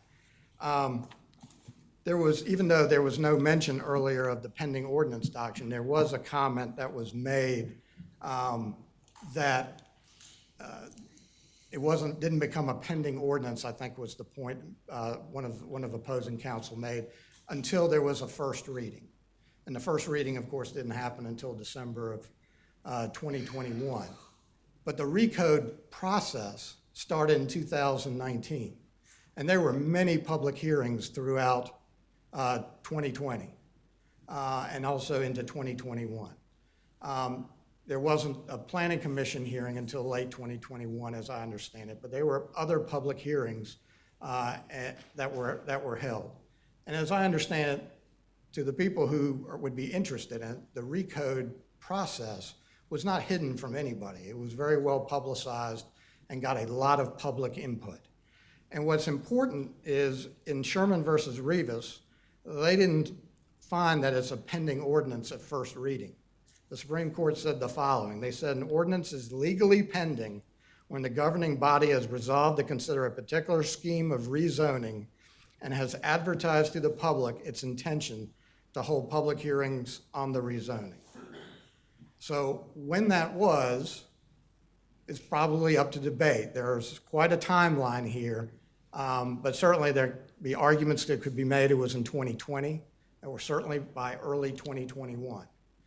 And that complicates this issue because even if the law that they have cited, that trilogy of cases from 1970 through 2000, the pure oil cases, even if those are still effective, what's going to matter is what expenditures were made, when they were made, and what knowledge did they have of the recode process. And we know from Mr. Mitchell's affidavit himself that he certainly knew about it in November because the zoning administrator called it to his attention. That's that same paragraph that Mr. Blair had read and I read as well. But the bottom line is, it's a key point because this was a pending ordinance. They knew about it. They had the ability to get their ducks in a row and get an application submitted before the law changed.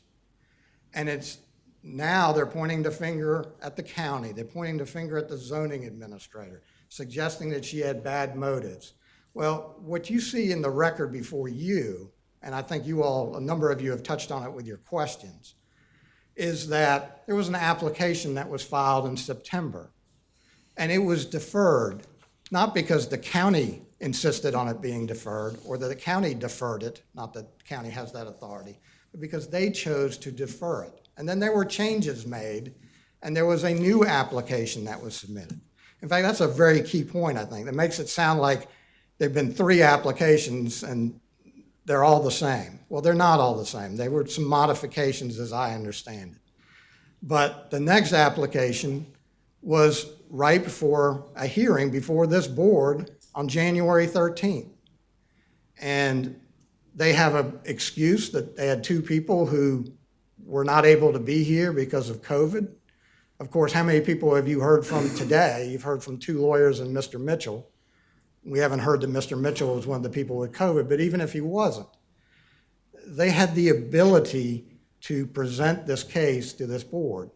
They chose to defer it, or to withdraw it, excuse me. They chose to withdraw it. The earlier one was deferred. And ultimately, once they refiled it, as has been pointed out, they waited too long to be able to get on the February agenda. And by that time, first reading and second reading had taken place. Third reading, I believe, was scheduled already at that point. It was not a surprise that it was going to be held at the end of February. So they knew, or they should have known, of the consequences of that. This is a situation where we're before this board based on, I would submit, the new ordinance, the recode, and this board doesn't have the ability to grant them a special exception in the zoning category, the zoning district that is presently, this property presently falls into. And as the zoning administrator indicated, that's not the end of the line for them. They have the ability to go forward. They just have to go through another step and get the property rezoned. They haven't attempted to do so, to my knowledge. And that's their decision. But to suggest that it's all or nothing before this board is simply not correct. Lastly, I want to touch on this use of the word moot. Moot is probably not a word everybody uses in normal conversation, but it's also, when it is used in normal conversation, sometimes it's used in a way that's not the legal sense. And the staff included the word in their report. I saw that. The real meaning of the word moot, as it's being used here, is what we argued to Judge Lewis in federal court, based upon language of the ordinance, that the application was not complete. It was not, the proper, actually, legal term is it wasn't ripe. Ripeness means it's premature. It's premature before this board because there's one specific requirement in order to get a special exception that they have not met, and that is getting the property rezoned so that this board, if you so choose, could grant a special exception for this property. But that's the intent of the word mootness. It was not intended as a legal term. It was intended to convey that because of the change in the zoning district, their application was not complete. It was not ripe. It is premature without that very, very important requirement being met. And that obviously impacts what this board can do, because this board cannot issue a special exception for within a district that is not acceptable under the ordinance. And obviously, that's an important criteria. That's something that they need to meet, and they haven't done so at this particular point. So on the very narrow question that's before this board, we would ask that you affirm the decision of the zoning administrator. She was acting in an administrative capacity. She was acting appropriately as the administrative representative, in essence, for the board, and made an appropriate decision, I would submit, to remove that application from a tentative agenda. There was no set agenda. No agenda had been published at that point. There was a tentative agenda, and she made that decision, didn't hide it from anybody, communicated it to them immediately, and never hid anything from anybody, I would point out. Again, going back to paragraph 23 of that affidavit. They were well aware of the consequences of their act. They were well aware that RECODE was in play. If they didn't know what the RECODE was how it was gonna affect their property, well, then they didn't do their due diligence. They didn't go and find out and read it. But that's not the county's fault. That's not the zoning administrator's fault. And we would ask that you affirm their decision, and I'm happy to answer any questions that you may have. So a question about the. I'm sorry, pending- Mr. Chair. Thank you. Yeah, we need to. I'll make a motion to continue after 10. All in favor, raise your hand. Or Thank you. Jeff. So a question regarding your statements about the pending ordinance statute. So isn't kind of enforcement of that discretionary? In your example, wouldn't it be discretionary to the county? In the event that there is a regulation coming up, a new ordinance, land development ordinance, whatever, that someone comes in for a permit, couldn't the county grant it based on what exists now? Or say, no, we have something pending and we're going to hold you up for what is pending? It's kind of maybe a bit of a tangent, but a few years ago in York County, there was discussion of an impact fee in Fort Mill. And as soon as that discussion of impact fees began, developers in Fort Mill began running for the doors of the permit office to try to get their permits before that impact fee ordinance took effect. And of course, the county didn't tell them, no, we're not going to give you any permits because there's a pending ordinance. They continued under the old ordinance until the new ordinance passed. So is that discretionary? That's a very legitimate question. Based on the case law that I know, applying the pending ordinance doctrine through the common law, I don't know that in South Carolina that's been decided one way or the other. The pending ordinance doctrine, I mean, I'll concede it doesn't come up very often.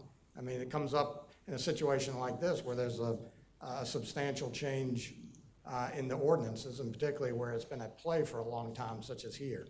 But I can't give you a definitive definitive answer, Mr. Blair. I apologize for that, but I'm not aware of any appellate decision that has specifically addressed that. I'm not saying there isn't one. I'm just, as I stand here, I'm not aware of one.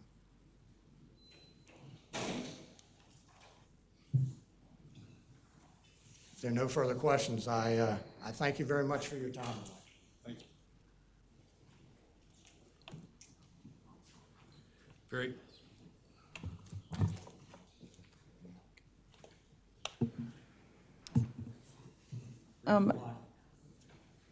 If I understood correctly, you were going to open it up for the public hearing at this point? Yeah, you come after the public hearing. Yes. Yeah. Thank you.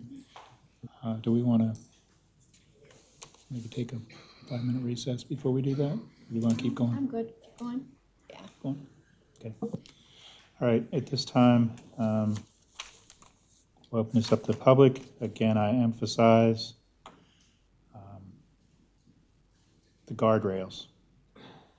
Please keep your comments to the issue at hand, and the issue at hand is whether this decision by the zoning administrator was correct or not. As far as information or opinions about the actual viability of the application, if that moves forward, you will have your day for or against, but that's not what we're here for tonight, so please try to keep your comments to issue at hand. So having said that, do we have anybody for the applicant who would like to speak? And the applicant himself, you'll have a chance to come back after. Yeah. He can speak, right? Yeah. Yeah, he can. You can speak. Yeah. If you're for, yeah, Paul. My name's John Cross. I am the design, I'm responsible to design, build, and operate the facility.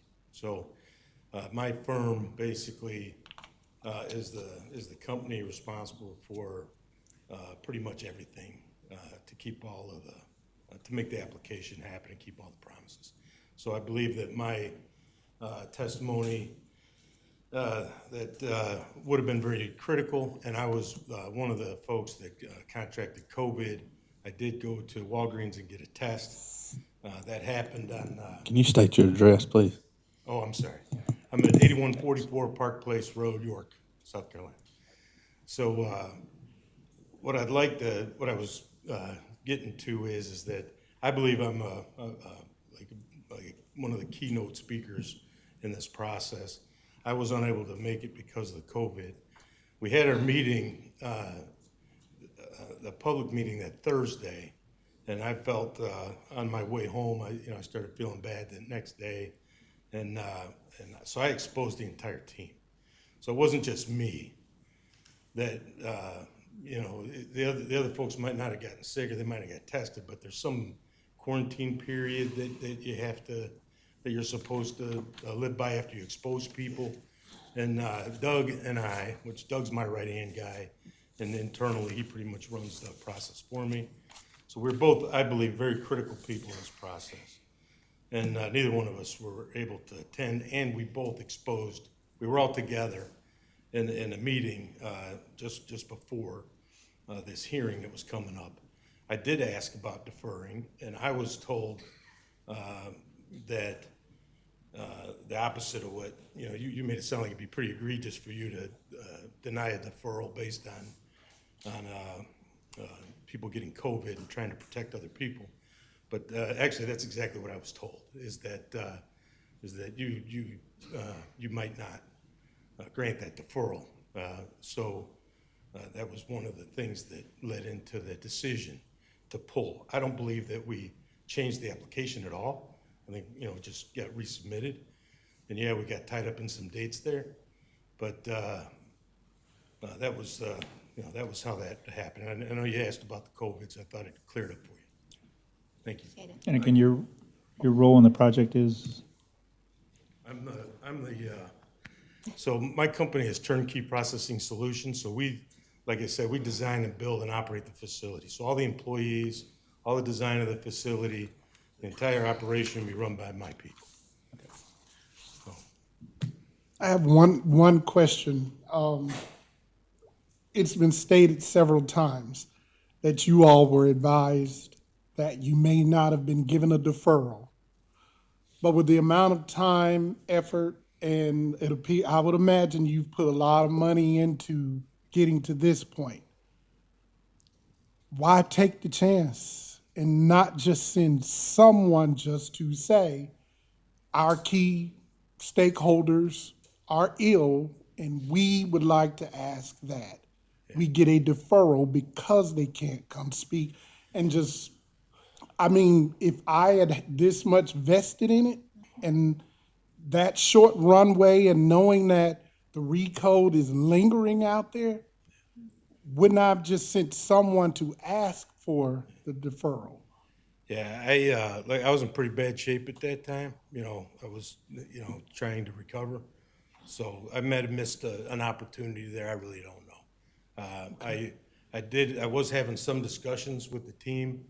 I was under the impression that we had plenty of time to make the date. It seemed to me like our date was getting stretched out and the date for the recode was getting closer. It was like they were heading towards each other.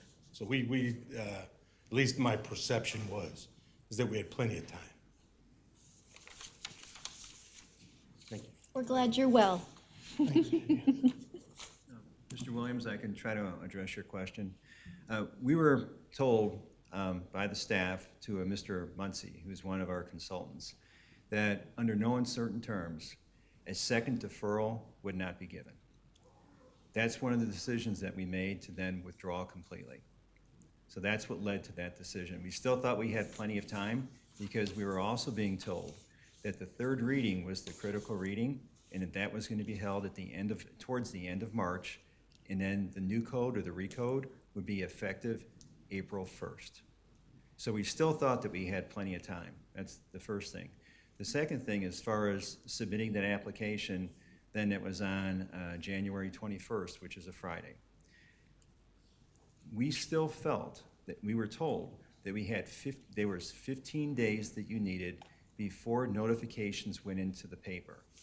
We were at 20 days, and we were told on January 4th that we missed it because the notice to the paper was put in 21 days. We felt that that goal line was being moved. So that was the challenge that we had, and that's based on my recollection of the 21st putting in that application. It had to be in 15 days, so notification for the newspaper, and then we were told that that notification went in on 21 days prior instead of 15 days. That's the challenge that we had, and that's based on my recollection.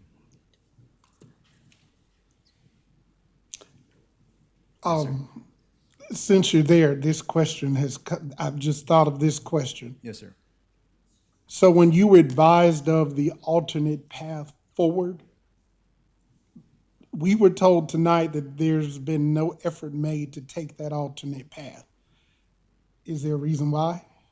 It's another process to go through. We thought that. Let's table that for a minute. Right now, Yes, sir. this is open to the public. You as the applicant will have a chance to come back up. I think we're starting to short circuit that. Yes, sir. So I'll sit down. we'll come back to that. Hold that. Okay. So is there anyone from the public that would like to speak in favor of the application for the issue at hand? Okay. Is there anyone who would like to speak against? And I want to add one other thing. Are we running the clock? Okay.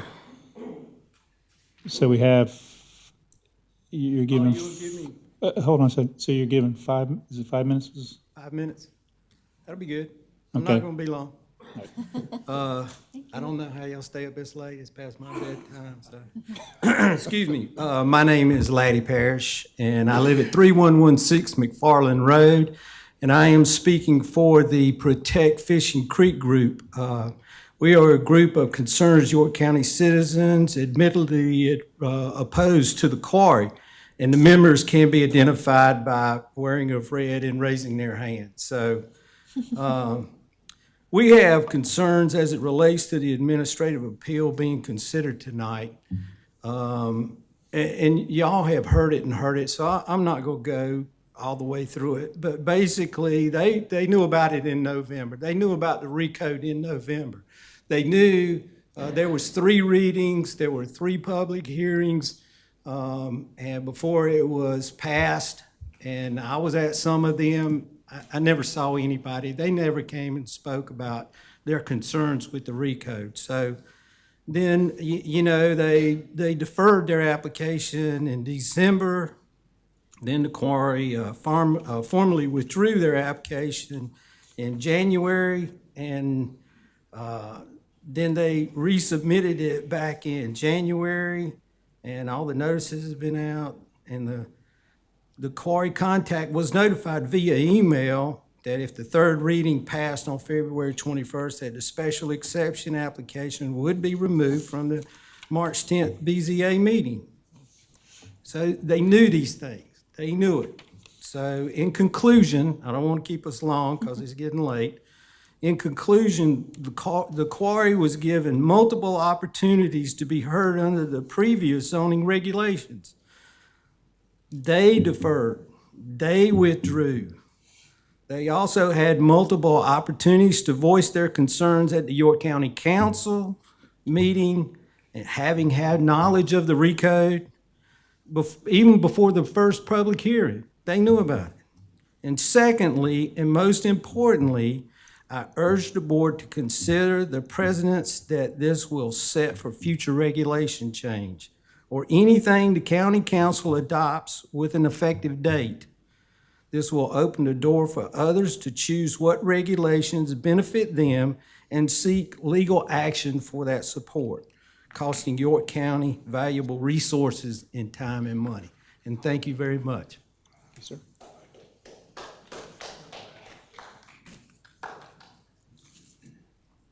Anyone else like to speak?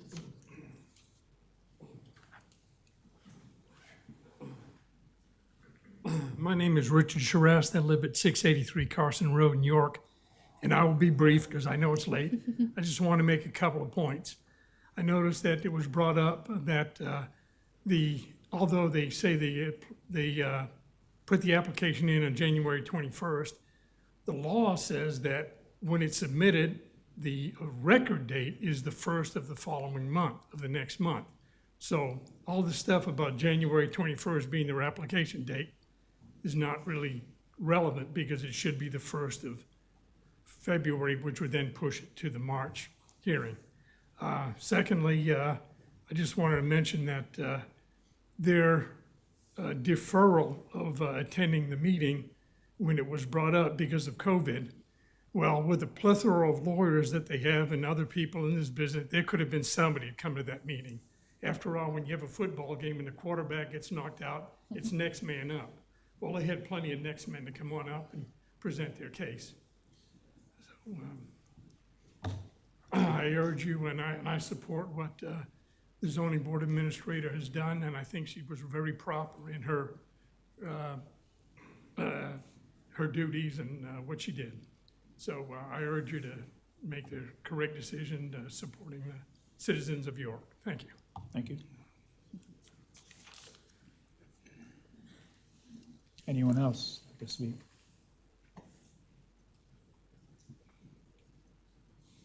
Seeing none, please come back.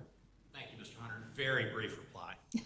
The reason we did not raise the pending ordinance doctrine in our submittal is because the county didn't raise it in their position with us. The county all along has taken the position that even though the recode was being considered, if the application was made and the hearing was held before the third reading, that the recode would not apply. I have a copy of Sherman versus Rivas if you guys would like to read it, and I'm happy to submit it to Mr. Kendry along with a copy of your pending ordinance doctrine. If you have questions about whether or not that case applies. Your pending ordinance doctrine ordinance says that you adopt the holding of Sherman versus Rivas. That case is very different from what we've got here. In that case, some developers realized that Charleston was getting ready to zone the neck, which had been previously unzoned. And so a couple of weeks before that zoning went into effect, they went out and bought some property and tried to put up a billboard. And the Supreme Court rightly said, that's gamesmanship that's not appropriate under Sherman versus Rivas. That's very different from what we've got here. As we've argued extensively, Langham Branch has relied on the version of the ordinance that was in effect at the time, expended extreme amounts of money and effort in reliance on that ordinance. It's very different from Sherman versus Rivas.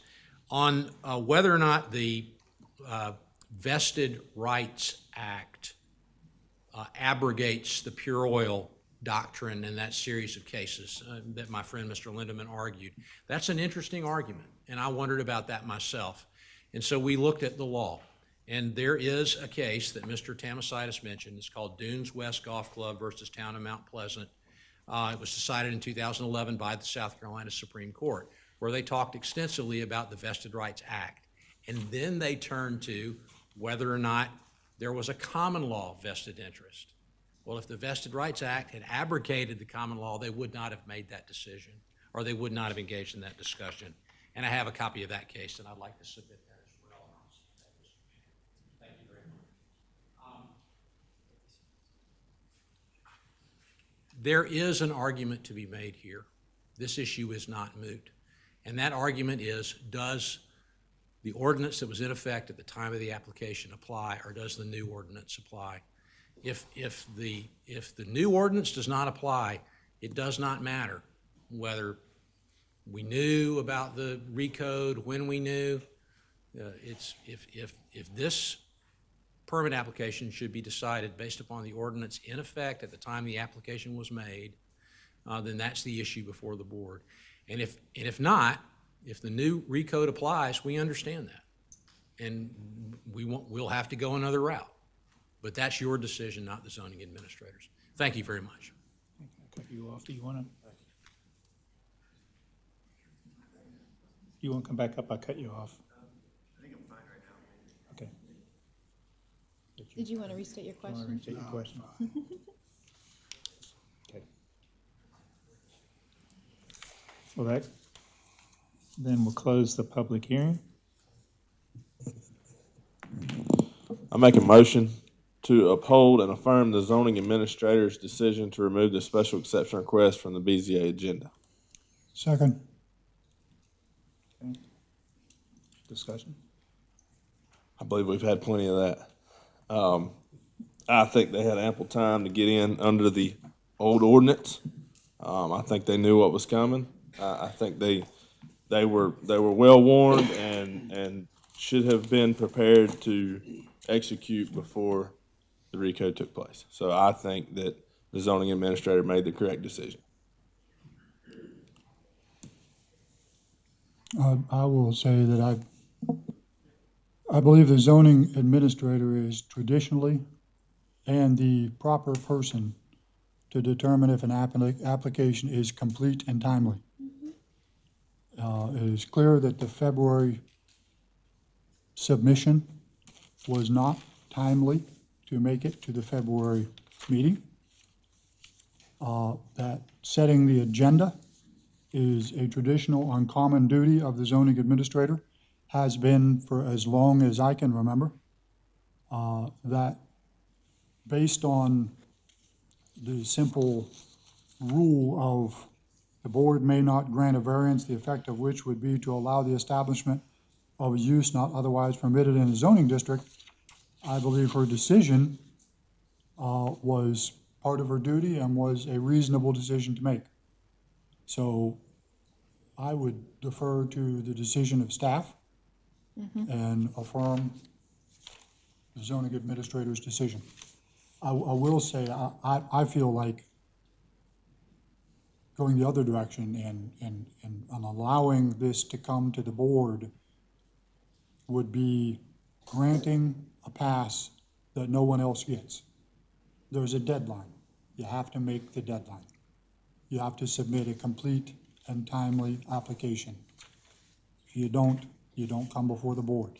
And the board does not get to determine whether or not the submission is complete and timely. That's already been determined when it comes before us. I have been on this board for multiple terms, and I have never seen an application come that the board looked at and said, you know, this isn't complete, this isn't timely, you shouldn't have submitted it.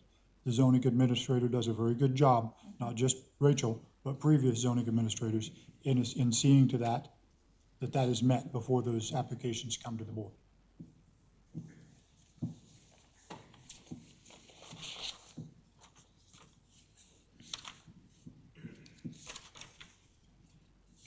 Any further comments?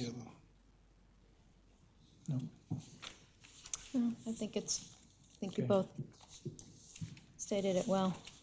And also just wanted to add, you know, this isn't a dead end. I mean, they have another route to go and they can take it before planning and get it rezoned and it could come back to us again. And so.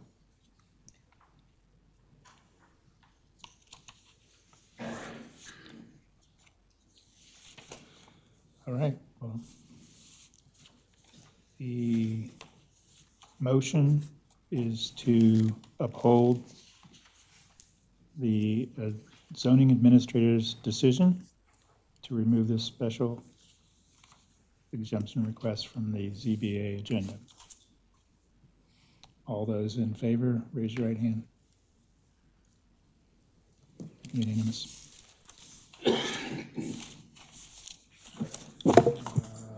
Motion to adjourn. Second.